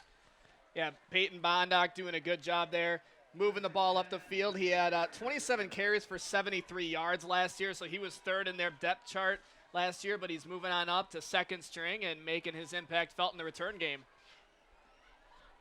We'll see what Dunn has in store. And this is really to the point where you start thinking we're going to do a little bit of trickeration here. You're down 21-3. It's 1st and 10. 7:49 to play in the third. Wanakee showing pressure. Going to bring it up the middle. Bondock on the carry. Going to be lucky to get back to the line of scrimmage. Once again, that's that king formation I talked about earlier when you have the offset eye, fullback off to the left side, which is the same side as the double wide receivers. And you get the penetration in the backfield, results in, they get about a half a yard on that play, but still very successful for Wanakee. Very much so. Edgewood now going back in a huddle, playing a little bit slower pace as we enter the second half here. Jack Dunn in shotgun pistol formation with Bondock lined up behind him. Wanakee again showing pressure on defense.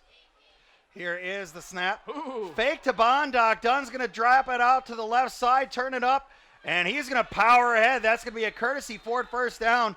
And that play, the key to that play was the fake there by Bondock selling the handoff. Oh, man, that fooled me. And then you look at Jack Dunn.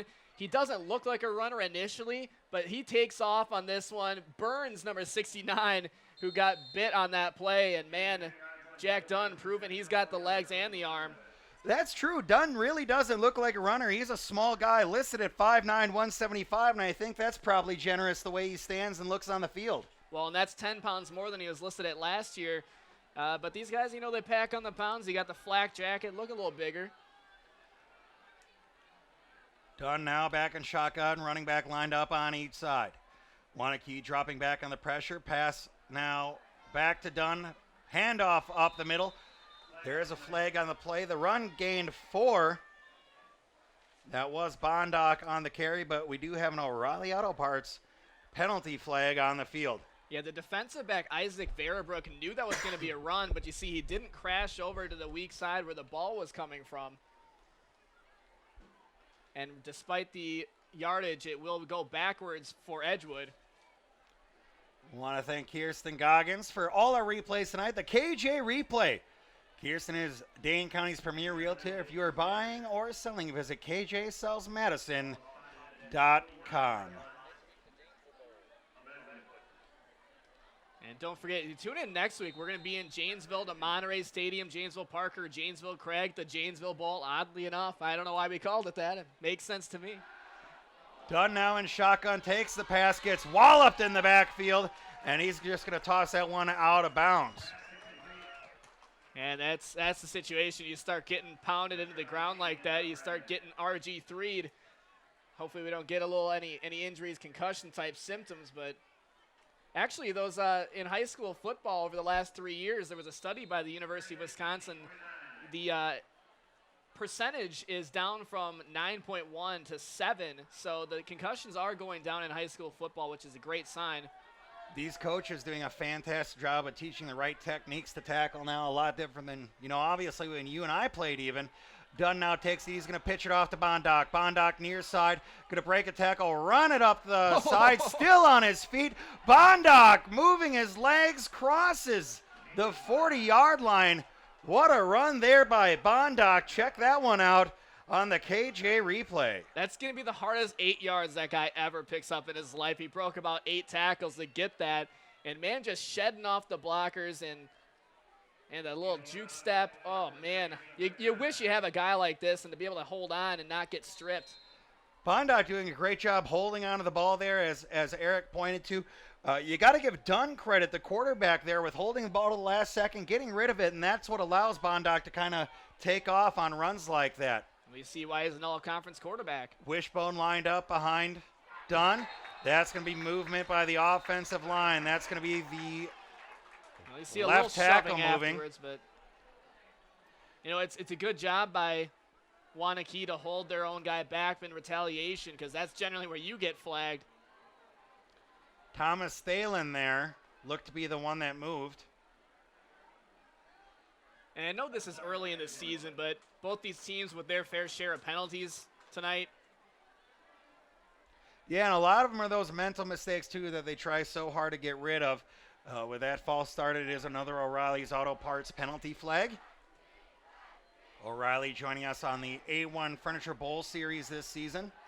I want to thank our friends at A1 Furniture for supporting this season of our official Bowl Series sponsor, locally owned and operated since 1980.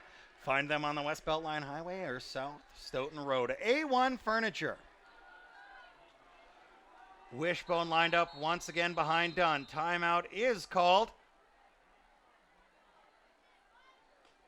We'll see what that one is for just a moment might here. Be an official's timeout. Regardless, that is a Toyota timeout. Toyota, let's go places.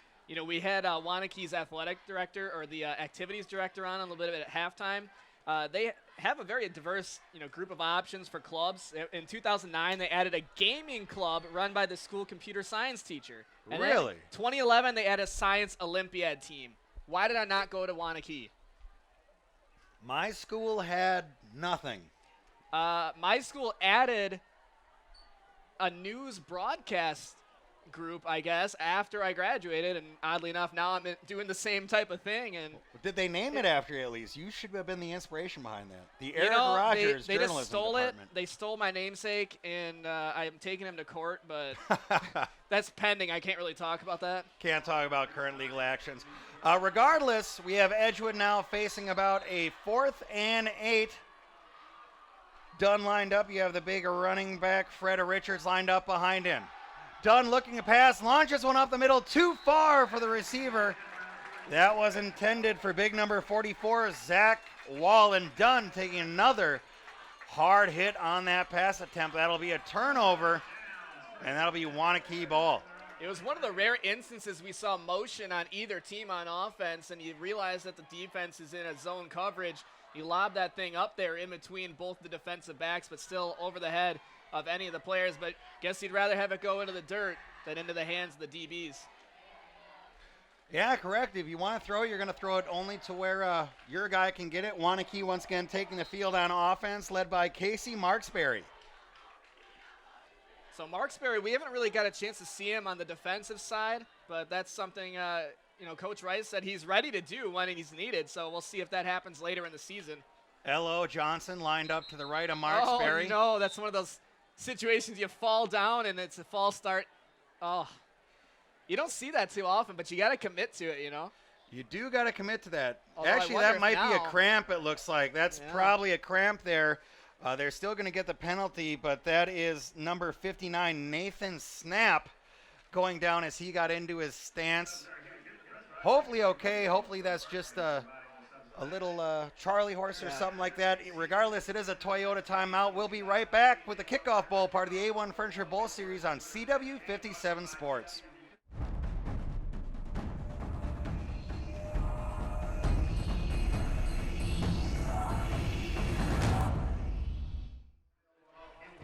Welcome back to the A1 Furniture Bowl Series. It's a Kickoff Bowl. Nathan Snap there.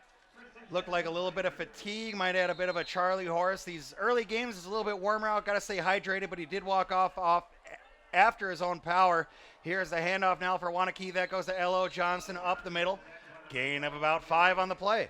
Yeah, Nathan Snap, an all-conference honorable mention last year, and obviously the center, one of your centerpieces of your offense, and you snap that ball to the quarterback every time, and you're used to a certain guy. I'll see how many reps they got to the backup. Yeah, a little fatigue there. Got to keep these players hydrated early in the season. A lot of summer spent playing video games and not doing the stuff they probably should have been doing. As the handoff goes to L.O. Johnson, he's going to fight off to the left side.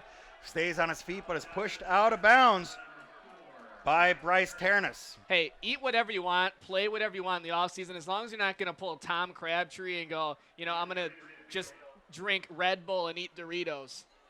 Hey, that's what he had for breakfast. The man's retired now.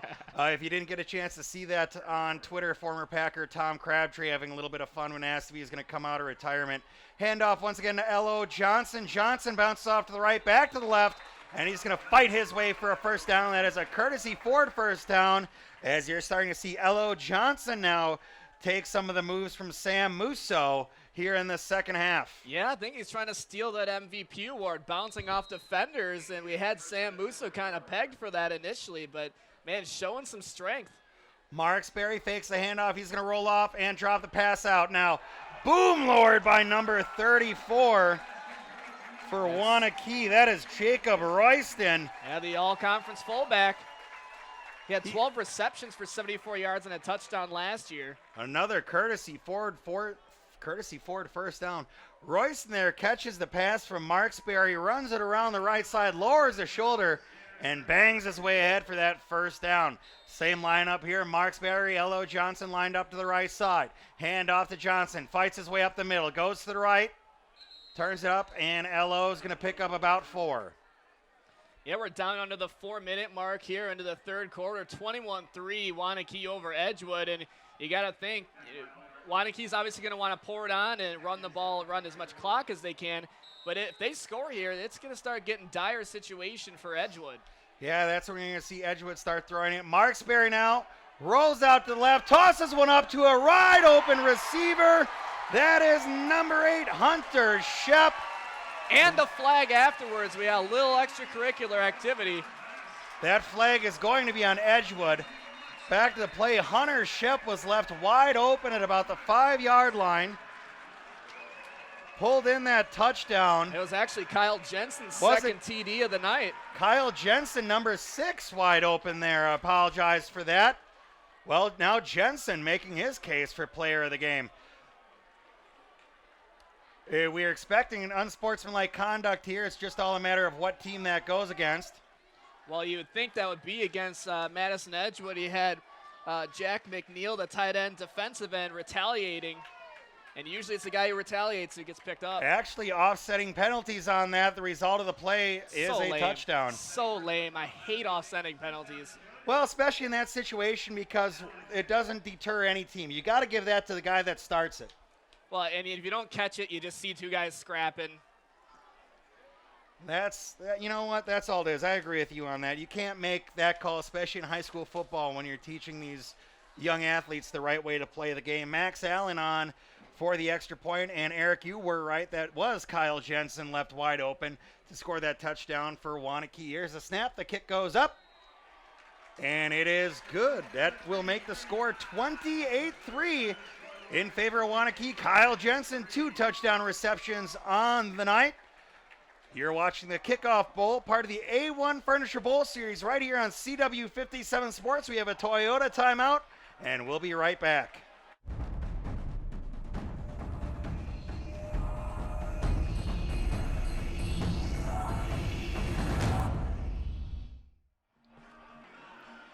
Welcome back to the A1 Furniture Bowl series. You're watching the Kickoff Bowl on CW57 Sports, the first of 9 weeks of local high school football coverage covering 18 different teams. It is Wanakee leading the Edgewood Crusaders 28-3 with 3:35 left in the third quarter. Brian Ashker alongside of Eric Rogers. Wanakee in that bunch formation ready for kickoff. Hey, you got these guys like Kyle Jensen, his second touchdown of the night. Marksberry, obviously the one throwing that ball, but he's pushing us. He's making us make a hard decision here, Ryan. We're going to have to come up with an MVP later in the night, making it awfully difficult. I know. I got 2 players on my watch list right now between Musso and Jensen. We'll see how that ends up. Here is the kick from right to left. Deep kick returned at about the 5-yard line. Up to the 15, busts out to the 20, now to the 25-yard line. That's about where Edgewood's going to take over. Coming back on offense is going to be Jack Dunn leading the Edgewood Crusaders offense. Yeah, and as we kind of mentioned, you start scoring any more points on that last drive for Wanakee, makes it all the more difficult for Edgewood. They're going to be airing it out, which makes them predictable, which makes the Wanakee defense look better, which you got to think. You get ahead, you should hold on to it, but we saw the Packers choke last year in the playoffs. I won't talk about that. Oh, Eric, we're bringing that up this far gone. You're killing me on that. Edgewood offense back on the field. Wanakee showing some pressure, drops back to the pass, is done. He's going to complete that down to the left side, fighting for the first down. That is Mandela Dang. Well, when you get in the 4-3 defense like that, you can afford to bring that one middle linebacker up the gut. He didn't get to the quarterback, but he pressured him enough, got the ball out of there. Looks like he didn't quite get forward progress for that first down. Going to be 2nd and 1 for Edgewood. And that's one of the weak spots in that cover, too, is in the flats. Jack Dunn with 1 yard to go. Line up in shotgun. He has the big running back, Fred Richards, lined up behind him. Pistol formation. Here's snap. Fakes the handoff. Nearly tackled in the backfield. And he's going to turn that up to the left side and lose about a yard. Is done. He might have been better off just to hand it to Fred Richards on that play. Well, what you're going to want to not do if you're Wanakee is don't start thinking Edgewood's going to pass every play and then go into the prevent defense, because we all know the only thing the prevent defense prevents is you from winning. Correct. See that on the KJ replay there. A loss. It'll be 3rd and 2. Dunn now under center. I formation lined up behind him. Here's going to the pitch out. Turns it up on the right side near first down. That was Peyton Bondock on the run. Could be close enough to measure. A lot of purple jerseys chasing him, but he floods the linemen and all the defenders off to that right side. It wasn't the prettiest play, but it does enough to pick up that courtesy Ford first down. Moves the ball. The clock moves. We're still at 2:30 left in this third quarter. So it's the clock's working against Edgewood here. It is starting to run out of time. Bondock, they've done a good job of containing him pretty much since the first quarter. Bondock started off really hot, and Wanakee's been all over him the last 2 quarters. Here is the snap. Looking to throw is done. He's going to put one up to his big receiver. Nice catch there. Once again, that is Mandela Dang. That'll be a courtesy Ford first down. Dang, a rough start, but starting to come around. A long bomb, and he's just got a big body and almost boxed him out like a basketball player to make that catch you see here on the KJ replay. Defensive back, you got to turn your head around a little bit sooner. But I'm surprised the way that it hung up there, that it went into the right hands. And that's going to be a false start. That is another O'Reilly Auto Parts flag. And it will be false start on the offense. Edgewood getting pushed back a little bit after that big play that was done to Dang. Yeah, Madison Edgewood going to come out here and shoot themselves in the foot after picking up that first down pass. So clearly not what you want to do, but you know, it comes with the territory. Sometimes you're going to have it, erase those mental mistakes, come back, next play, try to pick up some yards. 1st and 15 now for Edgewood. Dunn takes the snap. Looking, running to his right, lost one up in the air. And there was contact there before, but they're going to call that an incomplete pass. Zach Wall went up to go for the grab, got hit in the back by Wanakee, but I don't think that necessarily impeded him catching that ball. That just kind of another drop for Wall tonight. Yeah, the officials are letting them play here tonight. A little bit of a bump. You heard, I don't know if you maybe heard one of the fans over here on the Wanakee side calling for a pass interference. I don't know why that would be the case, but they did. On the wrong sideline. Also want to thank AccuClimb Mechanical Services. Call now and get $40 off thorough and professional precision tune-up of your furnace. AccuClimb Mechanical Services, you'll feel just right. The officials calling a flag on this one. I'm not entirely sure what that is supposed to indicate. Sideline warning. Sideline warning is the call on Edgewood, and you figure they would be a little bit heated after that no call on what easily could have been taken as a pass interference on Wanakee. Now 2nd and 15 for Edgewood. Dunn under center. Motion. Dunn back to pass under heavy pressure from Wanakee. Lost one up in the air. Great attempt at a catch. Dunn continues to get hit in the backfield. A little bit slow to get up there. Looks to be okay, you can say here on the KJ replay. Hit hard. Lost one up near the sideline, only where his receiver could get it, intended for Cooper Kelly, but another incomplete for Edgewood. Well, and they also call a false start against them, so whether you take the incompletion or you take the 5-yard penalty, I don't know why they keep letting these false starts go, but Wanakee's going to decline that penalty. Regardless, that is another O'Reilly Auto Parts penalty flag, a declined O'Reilly Auto Parts penalty flag. So it's going to be 3rd and 15 with a minute and a half left in the third quarter, down 28-3. You saw Bondock in motion on that last play as well. Correct, Eric. And as you mentioned, it is 3rd and 15. Edgewood needs to get something going here as we have 1:32 left in the third quarter. Dunn taking a snap under heavy pressure again. Lost a big one up in the air. Again intended for Zach Wall, number 44. This one just a little bit out of his reach. I think that might have been exactly where Dunn wanted to throw it to, but just a little bit off center, or lost the sight of the ball on that play. But you got to think you're close to 4-down territory here in the game with 1:27 to go in the third. But Wanakee, or Edgewood rather, will line up to punt. Yeah, I agree. You would be close to 4-down territory, and that is a hard catch for Wall to make. We don't want to make it seem like he dropped that, especially being a high school athlete looking straight up and wearing the big helmet and face mask. Those are not easy catches to make. Here is the punt. Another good punt. Flag is out on the play. And Wanakee will return that up to the 21. We have an O'Reilly Auto Parts penalty flag. We'll see what the call is on the field. That is dropped at about the 49-yard line. I'm going to give credit to the punter, Zach Wall, on that one, just to pick that ball up out of the dirt. You're going to see on the KJ replay here, it wasn't a beautiful snap. It was a good punt, getting it down inside the 10. Yeah, we touched on that. He's a very impressive punter. You could see him on an all-conference team, something like that at the end of the year. We got to see what else the conference has to offer. But he's had a very good night at punting. Not necessarily receiving this evening, but a fantastic punter tonight, Zach Wall. But now they're going to call an illegal shift against Edgewood. It just keeps getting worse. Starting to pile on. Mental mistakes on top of mental mistakes, and that's going to start hurting the team. You just saw that here to nearly end the third quarter.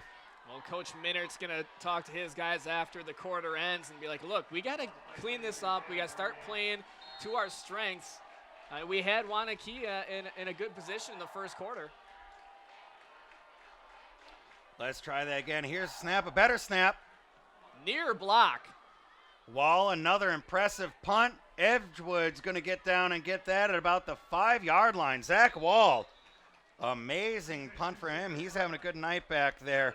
That will be a change of possession, a Toyota timeout. Toyota, let's go places. You're watching the Kickoff Bowl, part of the A1 Furniture Bowl series on CW 57 Sports.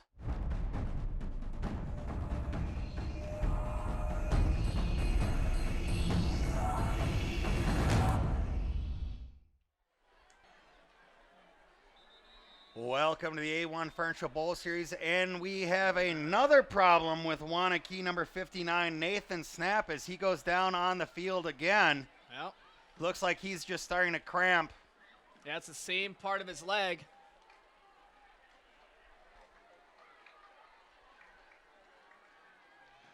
Nathan Snap cramping again on the field, number 59, the center for Waunakee. We think he is okay. Real quick, we're going to head it down to our sideline reporters, and they have a special guest from Waunakee. Ladies, how you doing down there? You're watching the A1 Furniture Bowl Series on CW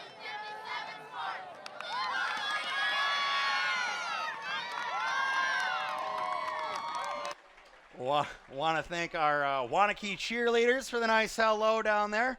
Nathan once again walking off the field under his own power. Yeah, Waunakee going to take job, over the ladies, 5. By the way, nice job by them. I think they had cue cards down there. That's what we have for Jessa on the sidelines. Nope, they had it memorized. No, we have cue cards for Jessa down there, I think. All right, Waunakee starting on the 5. Here's snap, a handoff. And he's going to be stopped for nothing. I believe that was Sam Musso back in the game. Well, at this yes, point, it was. At this point, all you want to do if you're Waunakee, run the ball, maybe pick up a first down or two if you can.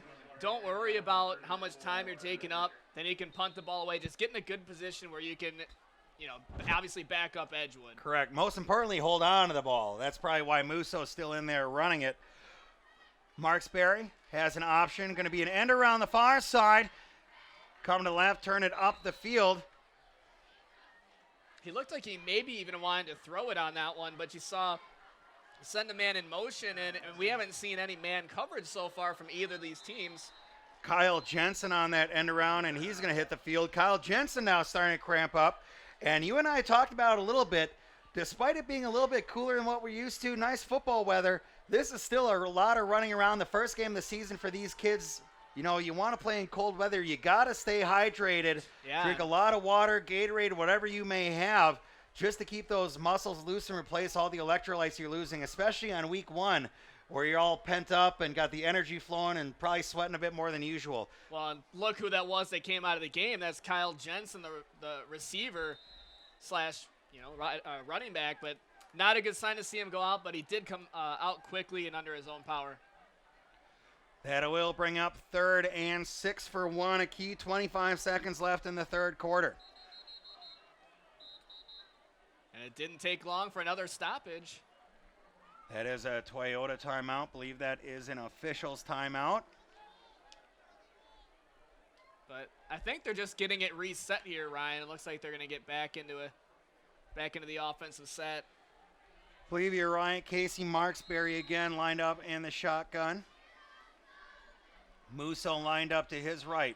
Fake handoff to Musso, driving back for the pass, looking downfield. Big play, big catch. That is a completion down the field to number 24 for Waunakee, Tyler Mays. Tyler Mays had a drop earlier in the game, but he made up for it there.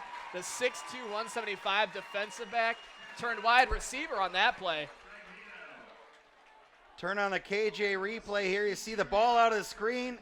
Mays able to make that and not able to run away from the defender, but regardless, big play on that for Waunakee, and another courtesy Ford first down for the Warriors. Get off me, child's play. Stiff arm in the face. You love it. It looks That like will be Pat a Rice will call timeout. That will be a timeout for Waunakee. Another Toyota timeout. Toyota. Let's go places. We'll be right back. You are tuned into the Kickoff Bowl, part of the A1 Furniture Bowl series here on CW 57 Sports.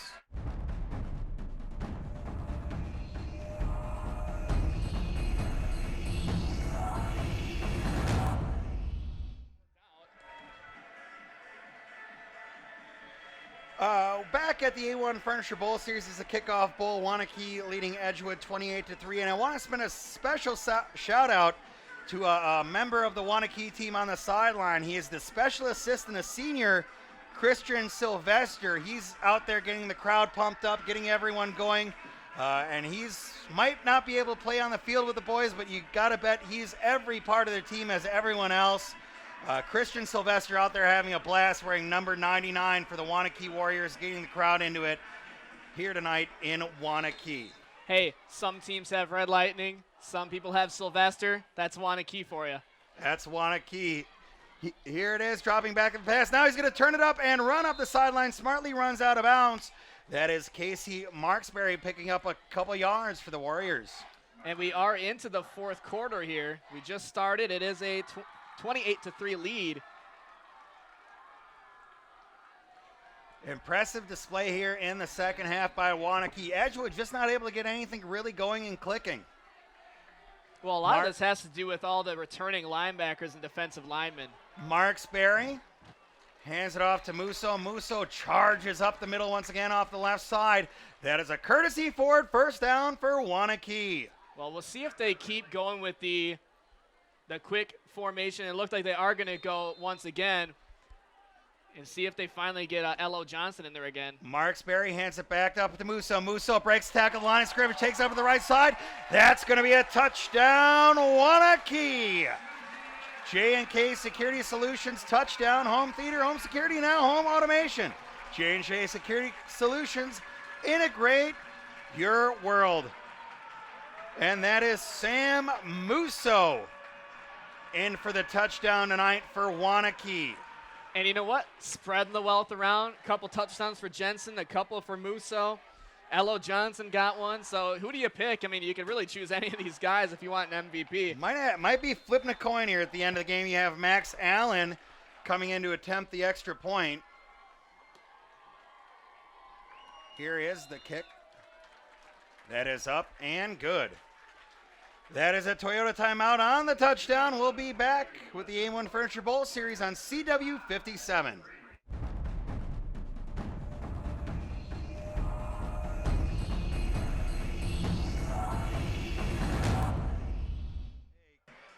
Welcome back to the A1 Furniture Bowl Series. It's the kickoff bowl. Wanakee way up, out, ahead of Edgewood here tonight. You have Sam Musso with a fantastic game, Kyle Jensen with a fantastic game, and the guy dishing it out is Casey Marksberry for the Warriors. Yeah, you can pick any of these guys that you want to be for an MVP. It might be Jensen if you want to talk about the fact that he's out there running his routes and catching the ball. It could be the offensive line, heck, if you want to choose them. Open up the holes for Musso and Johnson. A really well-rounded game for Wanakee. The defense holding only to 3 points. Last year, Wanakee averaging only 11.8 allowing. So they're off to that start this year. Off to a very good start. Max Allen back to kick off for the Warriors, kicking left to right. Edgewood going to look to get a return here and hopefully a jump start in offense that's been lacking in the second half. Good kick back inside the 5. Going to return that from the left side up the middle, taking it across the field. That is number 25.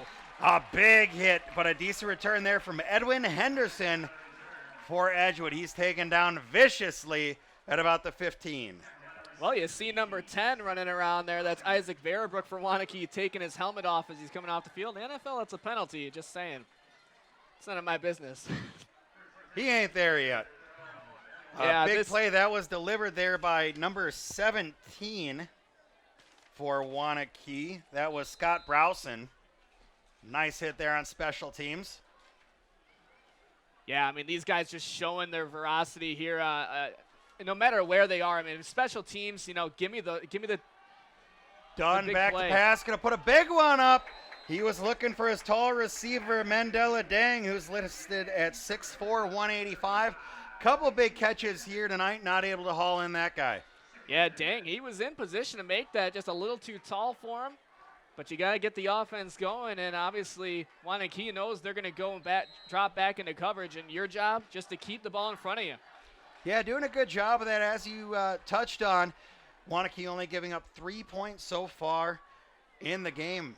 as we are into the fourth quarter here. 11 and a half minutes left in the game. Jack Dunn still in at quarterback for Edgewood. Running back lined up to his left side. Dunn rolls out left. Now scrambling right up the middle. Tries to switch it outside. He's going to be pulled down behind the line of scrimmage. Going to be about 2nd and 11. Yeah, the bad part about that is not only you not pick up any yardage, but the clock continues to run. We're nearing 11 minutes in that game, and you're now down 35-3.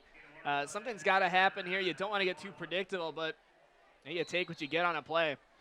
Scratch that. We are at 3rd and 11 right now. 3rd and 11 for the Edgewood Crusaders. Dunn going to try to make something happen here. They got See if trips they left. can pick up a first down. Dunn does have some magic. He's got the quick feet and a strong arm for being his size. He's going to tuck it, run it up the middle.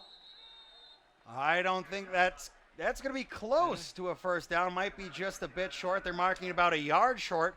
So that'll bring up 4th and 1 for the Edgewood Crusaders. They have the decision whether or not they want to go for it or punt it away. Yeah, maybe the reason you run it on that play is, first of all, you say you're in 4-down territory. Otherwise, it could just be because, hey, they're not thinking run at this point. See that on the KJ replay? I'm thinking, just thinking defensively, you got to think Edgewood's going to run it here because that's the staple of their offense. You would think so. Dunn lined up in shotgun. Sure enough, he's going to cut it off to the right side. Reaches out. Reaches out, and he's close. I believe that will be enough for a Courtesy Ford first down. Courtesy Ford first down for the Edgewood Crusaders. We're going to go down to the sidelines here very quick as they get set. Ladies, what do you have for us? Thanks, guys. We're down on the sidelines, and there are a lot of people cheering for those athletes, but we have two very special fans here who are cheering for the head coach of the Waunakee Warriors. With us, Jessa and I have Bill and Becky, Becky Rice. Thanks for chatting with us, folks. So, Bill, you have quite a coaching history to share, don't you? Yeah, I coached for 40 years, so. 40 years. 40 so you know a in thing or two football. about football. A thing or two, yeah. And you yeah. might have passed on a few of those genes to your son, Pat Rice. He pretty much picked them up because he wanted to, and we have another 3 boys that have all jumped in a little bit. So do you watch with the coach's hat on and think of strategies from the sidelines, or are you here just as a spectator? I'm here as a spectator. Fair enough. And now, Becky, a little birdie told us you got a dirty secret here on the sidelines of Waunakee. Is it true that you're from Edgewood? Yes. I graduated from Edgewood in 1961. So that's pretty fantastic. You're here as a supporter of the Waunakee team, but it's a friendly rivalry, isn't it? Yeah, I think so. I don't know about the Very coaches, much. but- It has to be, otherwise it's no good at all. Makes for interesting family dinners, I bet. Yes, it does. I talk about it every so often. And Bill, you and I were chatting earlier about the folks here at Waunakee, and you just want to give them a quick shout out of how proud you are of all the folks.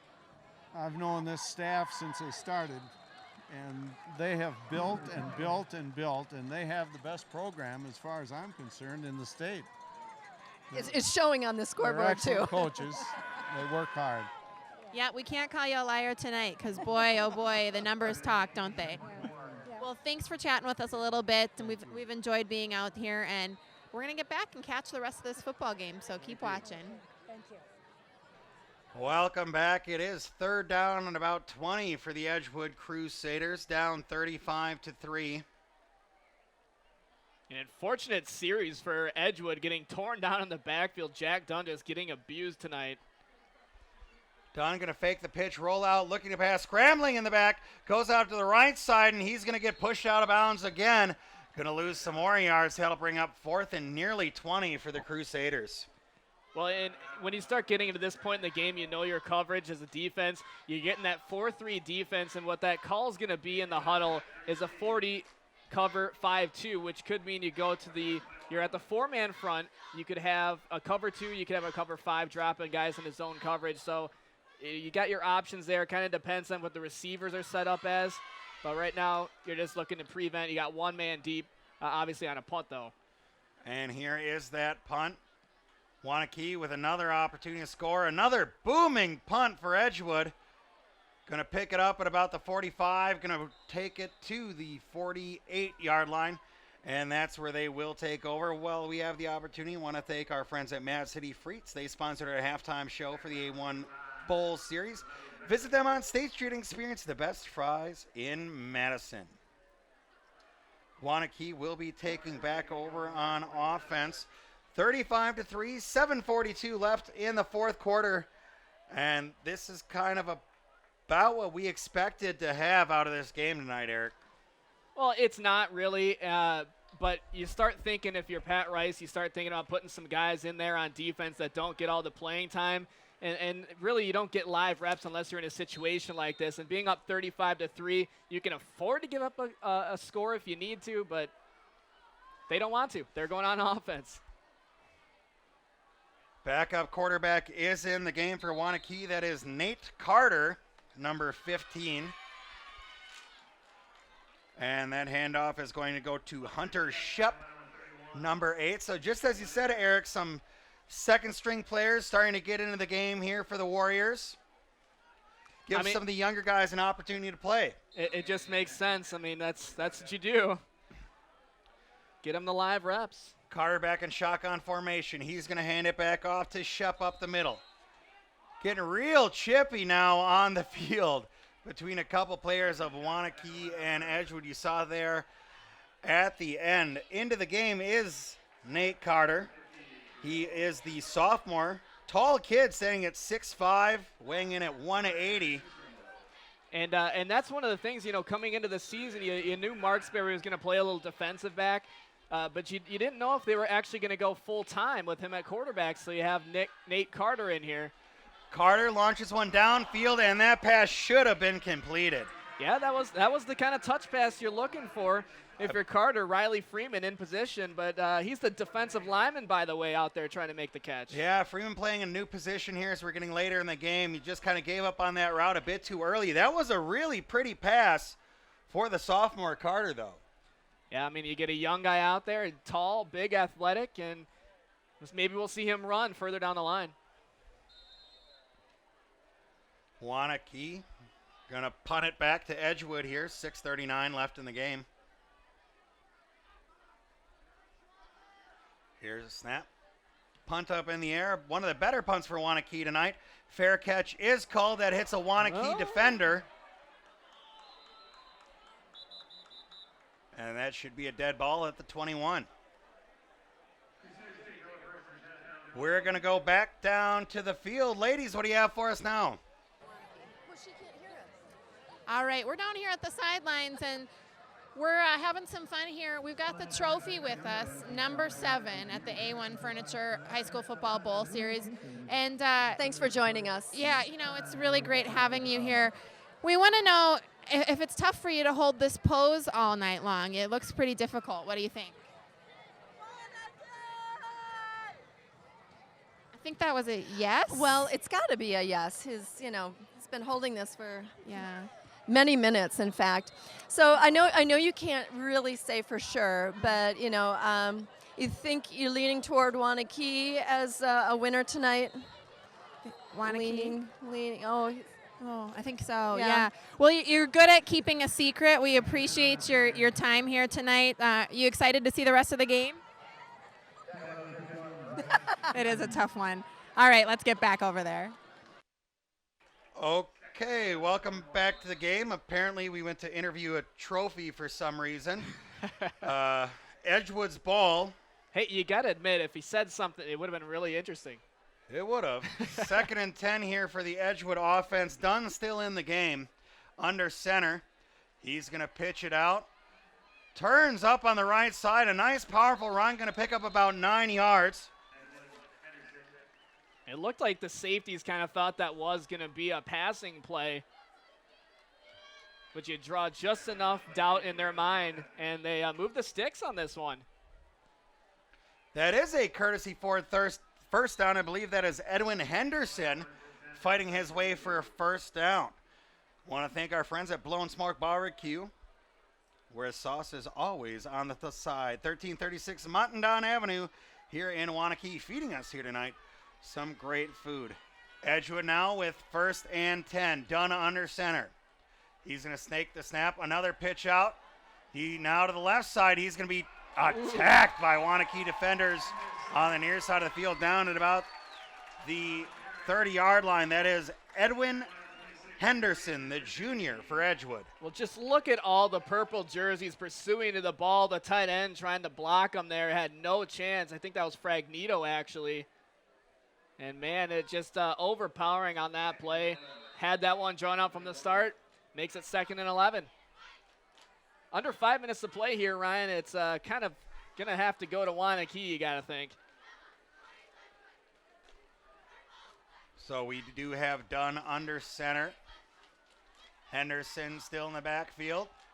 Going to take the handoff, pick up maybe 3 yards back to the original line of scrimmage to bring up about a 3rd and 10. Yeah, Henderson, a junior listed at 5'11", 175. Didn't get much playing time last year. Finally getting some time in today, but I don't know if that's partially due to injury or the fact that they're down by so much. Both these teams kind of getting your experience. Yeah, you saw Peyton Bondock. He's getting beat up this second half of the game, so maybe just trying to rest him up a little bit. It is a long high school football season for 15, 16, 17, 18-year-old young men. Dunn back under center. 3rd and 8, the official mark. Looking to pass, rolls out to the right side. Launches one down the field and going to be stopped just about 2 yards short of the first down. That should bring up 4th and about 1. Yeah, Jeremy for the Crusaders. Krasinski for Waunakee on defense there. He was just spying the quarterback in case he decided to pull up and run. And if you're looking at Waunakee, that's not a bad way to play the game with a quarterback spy. You know, as versatile as Dunn is, he can run, he can pass. He is a very good athlete, despite the small stature which he plays at. So he's not much bigger than I am. No, but you're a pure athlete, Eric. Oh, for sure. And that's going to be a fumble. More bad news. More bad news for Edgewood. Waunakee football on the turnover. You'll see that here on the KJ replay. And that was a bad snap. Dunn not able to pull it in. Waunakee falling on it. That'll go the other way. 1st down, Waunakee. That'll be a change of possession. A timeout, a Toyota timeout. Toyota, let's go places. Well, we have a moment. Want to thank our friends at AccuClimb Mechanical Services. Call now and get $40 off our thorough and professional precision tune-up of your furnace. AccuClimb Mechanical Services. You'll feel just right. A lot of great partners here on the A1 Furniture High School Bowl Series for this 2015 season. Very excited to be back for this 2015 season alongside Eric Rogers. Going to have a lot of fun this year. Well, it always is, and now you have the offense coming on here for Waunakee to kind of put this one away. Nate Carter with the handoff. And that'll be a nice little breakthrough there by... See, they go to... Was that Kyle Jensen again? They actually went to number 21. That was Jack Kratcha, I believe. He is a converted defensive back on that play. And now he comes off the field. So the defensive players getting a chance to hold the ball here today. Not something you see too often, especially with a team like Waunakee that has such big numbers. You don't see a lot of two-way players. Here is Carter now under center. He's going to hand it off to the fullback. And that is going to be a Courtesy Ford 1st down. Courtesy Ford, your new truck destination. 1st down for Waunakee. Move those chains. It's really a disappointment that fullback is becoming a position in the NFL that's kind of going obsolete. And you use them in a short yardage situation like that, you got to have a wrecking ball to go in and they can pick up those tough yards. I feel for the fullback. I played that in high school. I love that position. It lets the fat kids that want to be running back get the ball. Hey, got to have love for the big guys. Waunakee now starting to push the ball down the field even further. Look at the personnel changes every single play for Waunakee, keeping them fresh. Yeah, keeping them fresh and obviously getting some young guys some minutes, some plays in, getting a chance to reward those young players that get beat up on by varsity day in and day out. a chance to see some actual game time action here. When you're up by so much, the score being 35-3 with just a couple minutes left in the ball game. Yeah, they got Kason Jacob, another linebacker, playing in that one. Now we get under 2 minutes to play here in the fourth quarter. Jacob, not a bad run there. He's going to shove that up the field for a courtesy Ford first down. Once again for Waunakee. Have the opportunity to thank Paul Canarella and all the good people over at A1 Furniture for supporting us this season as our official Bowl Series sponsor. Locally owned and operated since 1980. Find them on the West Beltline Highway or South Stoughton Road. A1 Furniture. Waunakee once again in the I formation. Handoff up the middle to the converted D-back, and he's going to get stopped right at the line of scrimmage. That is Kason Jacob, the senior, getting some runs in today. Nate Carter. Quarterback. Whoops, he kind of ran into his own guy on that one, but hey, make your mistakes now while you're up big. I think it's more a matter of getting some players an opportunity to play, milking the clock, and just being able to take everybody home and healthy for both teams as we're in week 1 of the season. Another good run up the middle. That is Kason Jacob, again, the senior. Listed at linebacker, staying at 5'8", 168.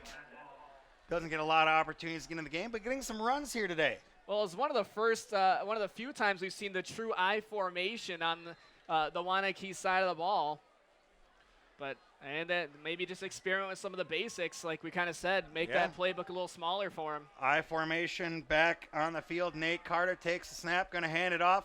Kason Jacob fights his way through, going to get a spin move down to about the 5-yard line. Kason hit hard, but running with some heart here tonight. You got to love that out of the senior. Well, you do, and it shows you something that you got in the future if you get in a situation where you're low on running backs. Maybe surprise some people. As time is running out, Eric and I got to think. We got to name the Kelly Stelzer MVP. Kelly Stelzer, proud supporter of local high school athletics. Kelly Stelzer, your knowledgeable and trusted retailer. So we'll have that play of the game for you later as well, and that is the victory formation.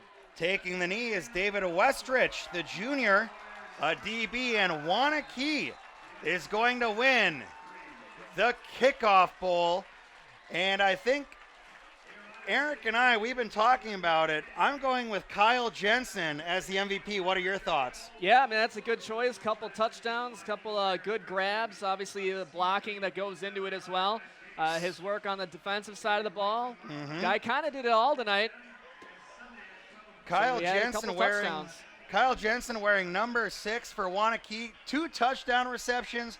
A good day. Had to be leading receiver for the Warriors. And actually, while we're at it, Kyle Jensen will be the Kelly Stelzer MVP award. And funny enough, he will also be involved in the AccuClimb Mechanical Services Play of the Game award. That'll be that first touchdown catch for Kyle Jensen as he caught the long pass from Casey Marksberry right at the beginning of the second quarter, I believe that was, Eric. It was a really nice slant pass. He reached out and he stretched his arms out, caught it right in front of the defensive back. A 15-yard touchdown, made it 7-3, and it was all Warriors from there. Yeah, Kyle Jensen will be the MVP. We'll come back and present them with that. We'll also present the Waunakee Warriors with our Kickoff Bowl trophy. You're watching the A1 Furniture Bowl Series here on CW57 Sports.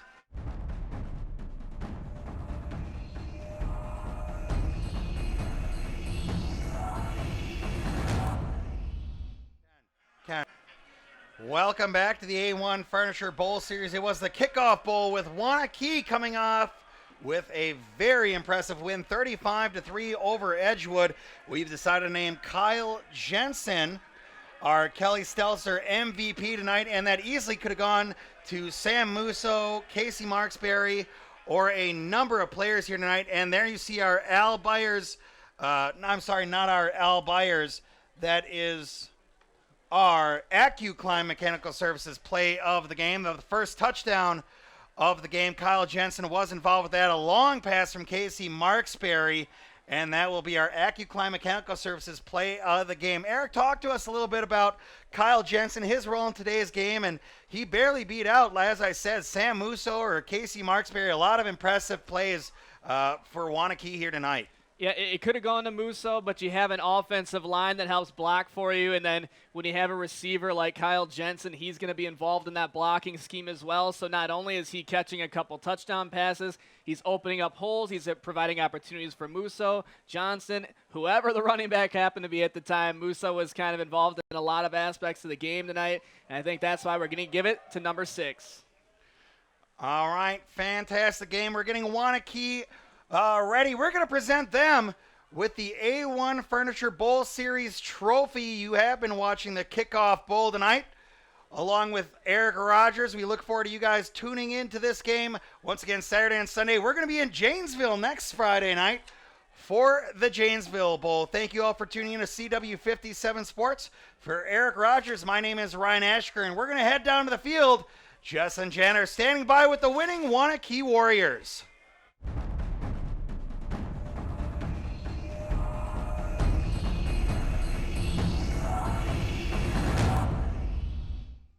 Welcome back. We are here at the A1 Furniture Kickoff Bowl, and the Wanakee Warriors are behind us after a big win. Pretty exciting.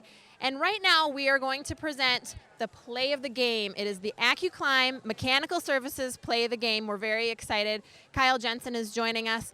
And we're also joined by John himself of AccuClimb Mechanical Services here to present the award. So here's John. Kyle, congratulations on a good win today. Couple of good catches for touchdowns. On behalf of AccuClimb Mechanical Services, I'd like to present you with the AccuClimb Mechanical Services Play of the Game Award. Thank you. I appreciate it.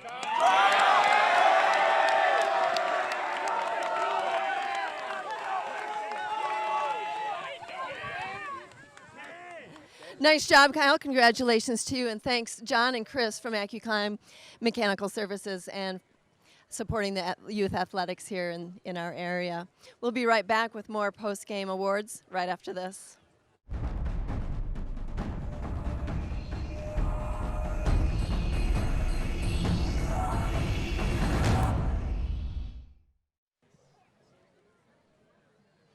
Welcome back to the A1 Furniture Bowl Series. We have yet another award to give out here on the sidelines with the Wanakee Warriors. And what a game.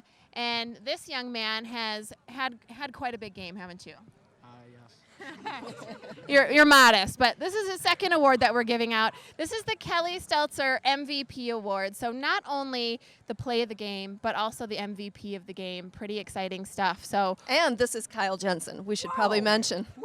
Yeah, in case you forgot from the last break, Kyle Jensen. So on behalf of Kelly Stelzer and CW57 Sports, congratulations on getting the MVP award here tonight. We're going to give you that plaque to take home with you.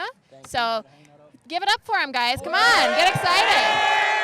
Pretty cool stuff. So we've got more award ceremony coming up here at the A1 Furniture Bowl Series. We're going to be right back because we're going to give out this big trophy to this great team. So stick around for more award ceremony right here on the Bowl Series on CW57 Sports.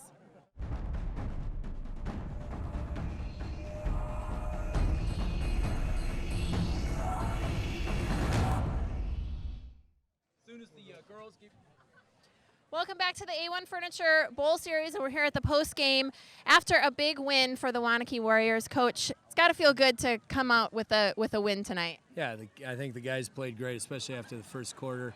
They settled in and played a much better game. I'm proud of them. I'm proud of the effort we had during our preseason. Two-a-days, they did a great job, and they deserve a win like this. Yeah, we couldn't agree more, and a big trophy for a big win, so it matches perfectly the effort tonight. Thank you very much. We're glad you guys were able to come over and add to the atmosphere. So this is Coach Pat Rice. Now this may not count toward the standings, but it does count toward bragging rights. So we are happy to present you not only with that, but with this big trophy from A1 Furniture and on behalf of CW57 Sports. Congratulations. She's got the heavy lifting literally tonight. Thank you. you. Congrats, guys. We're going to hand it over to Ryan and Eric, and we'll let them interview the coach. So here they are. We're going to get out of the way here. All right, bring it down. We're good. Thanks, guys. Go! All right, you guys will meet. Hey, we'll meet you guys in the locker room. Yeah.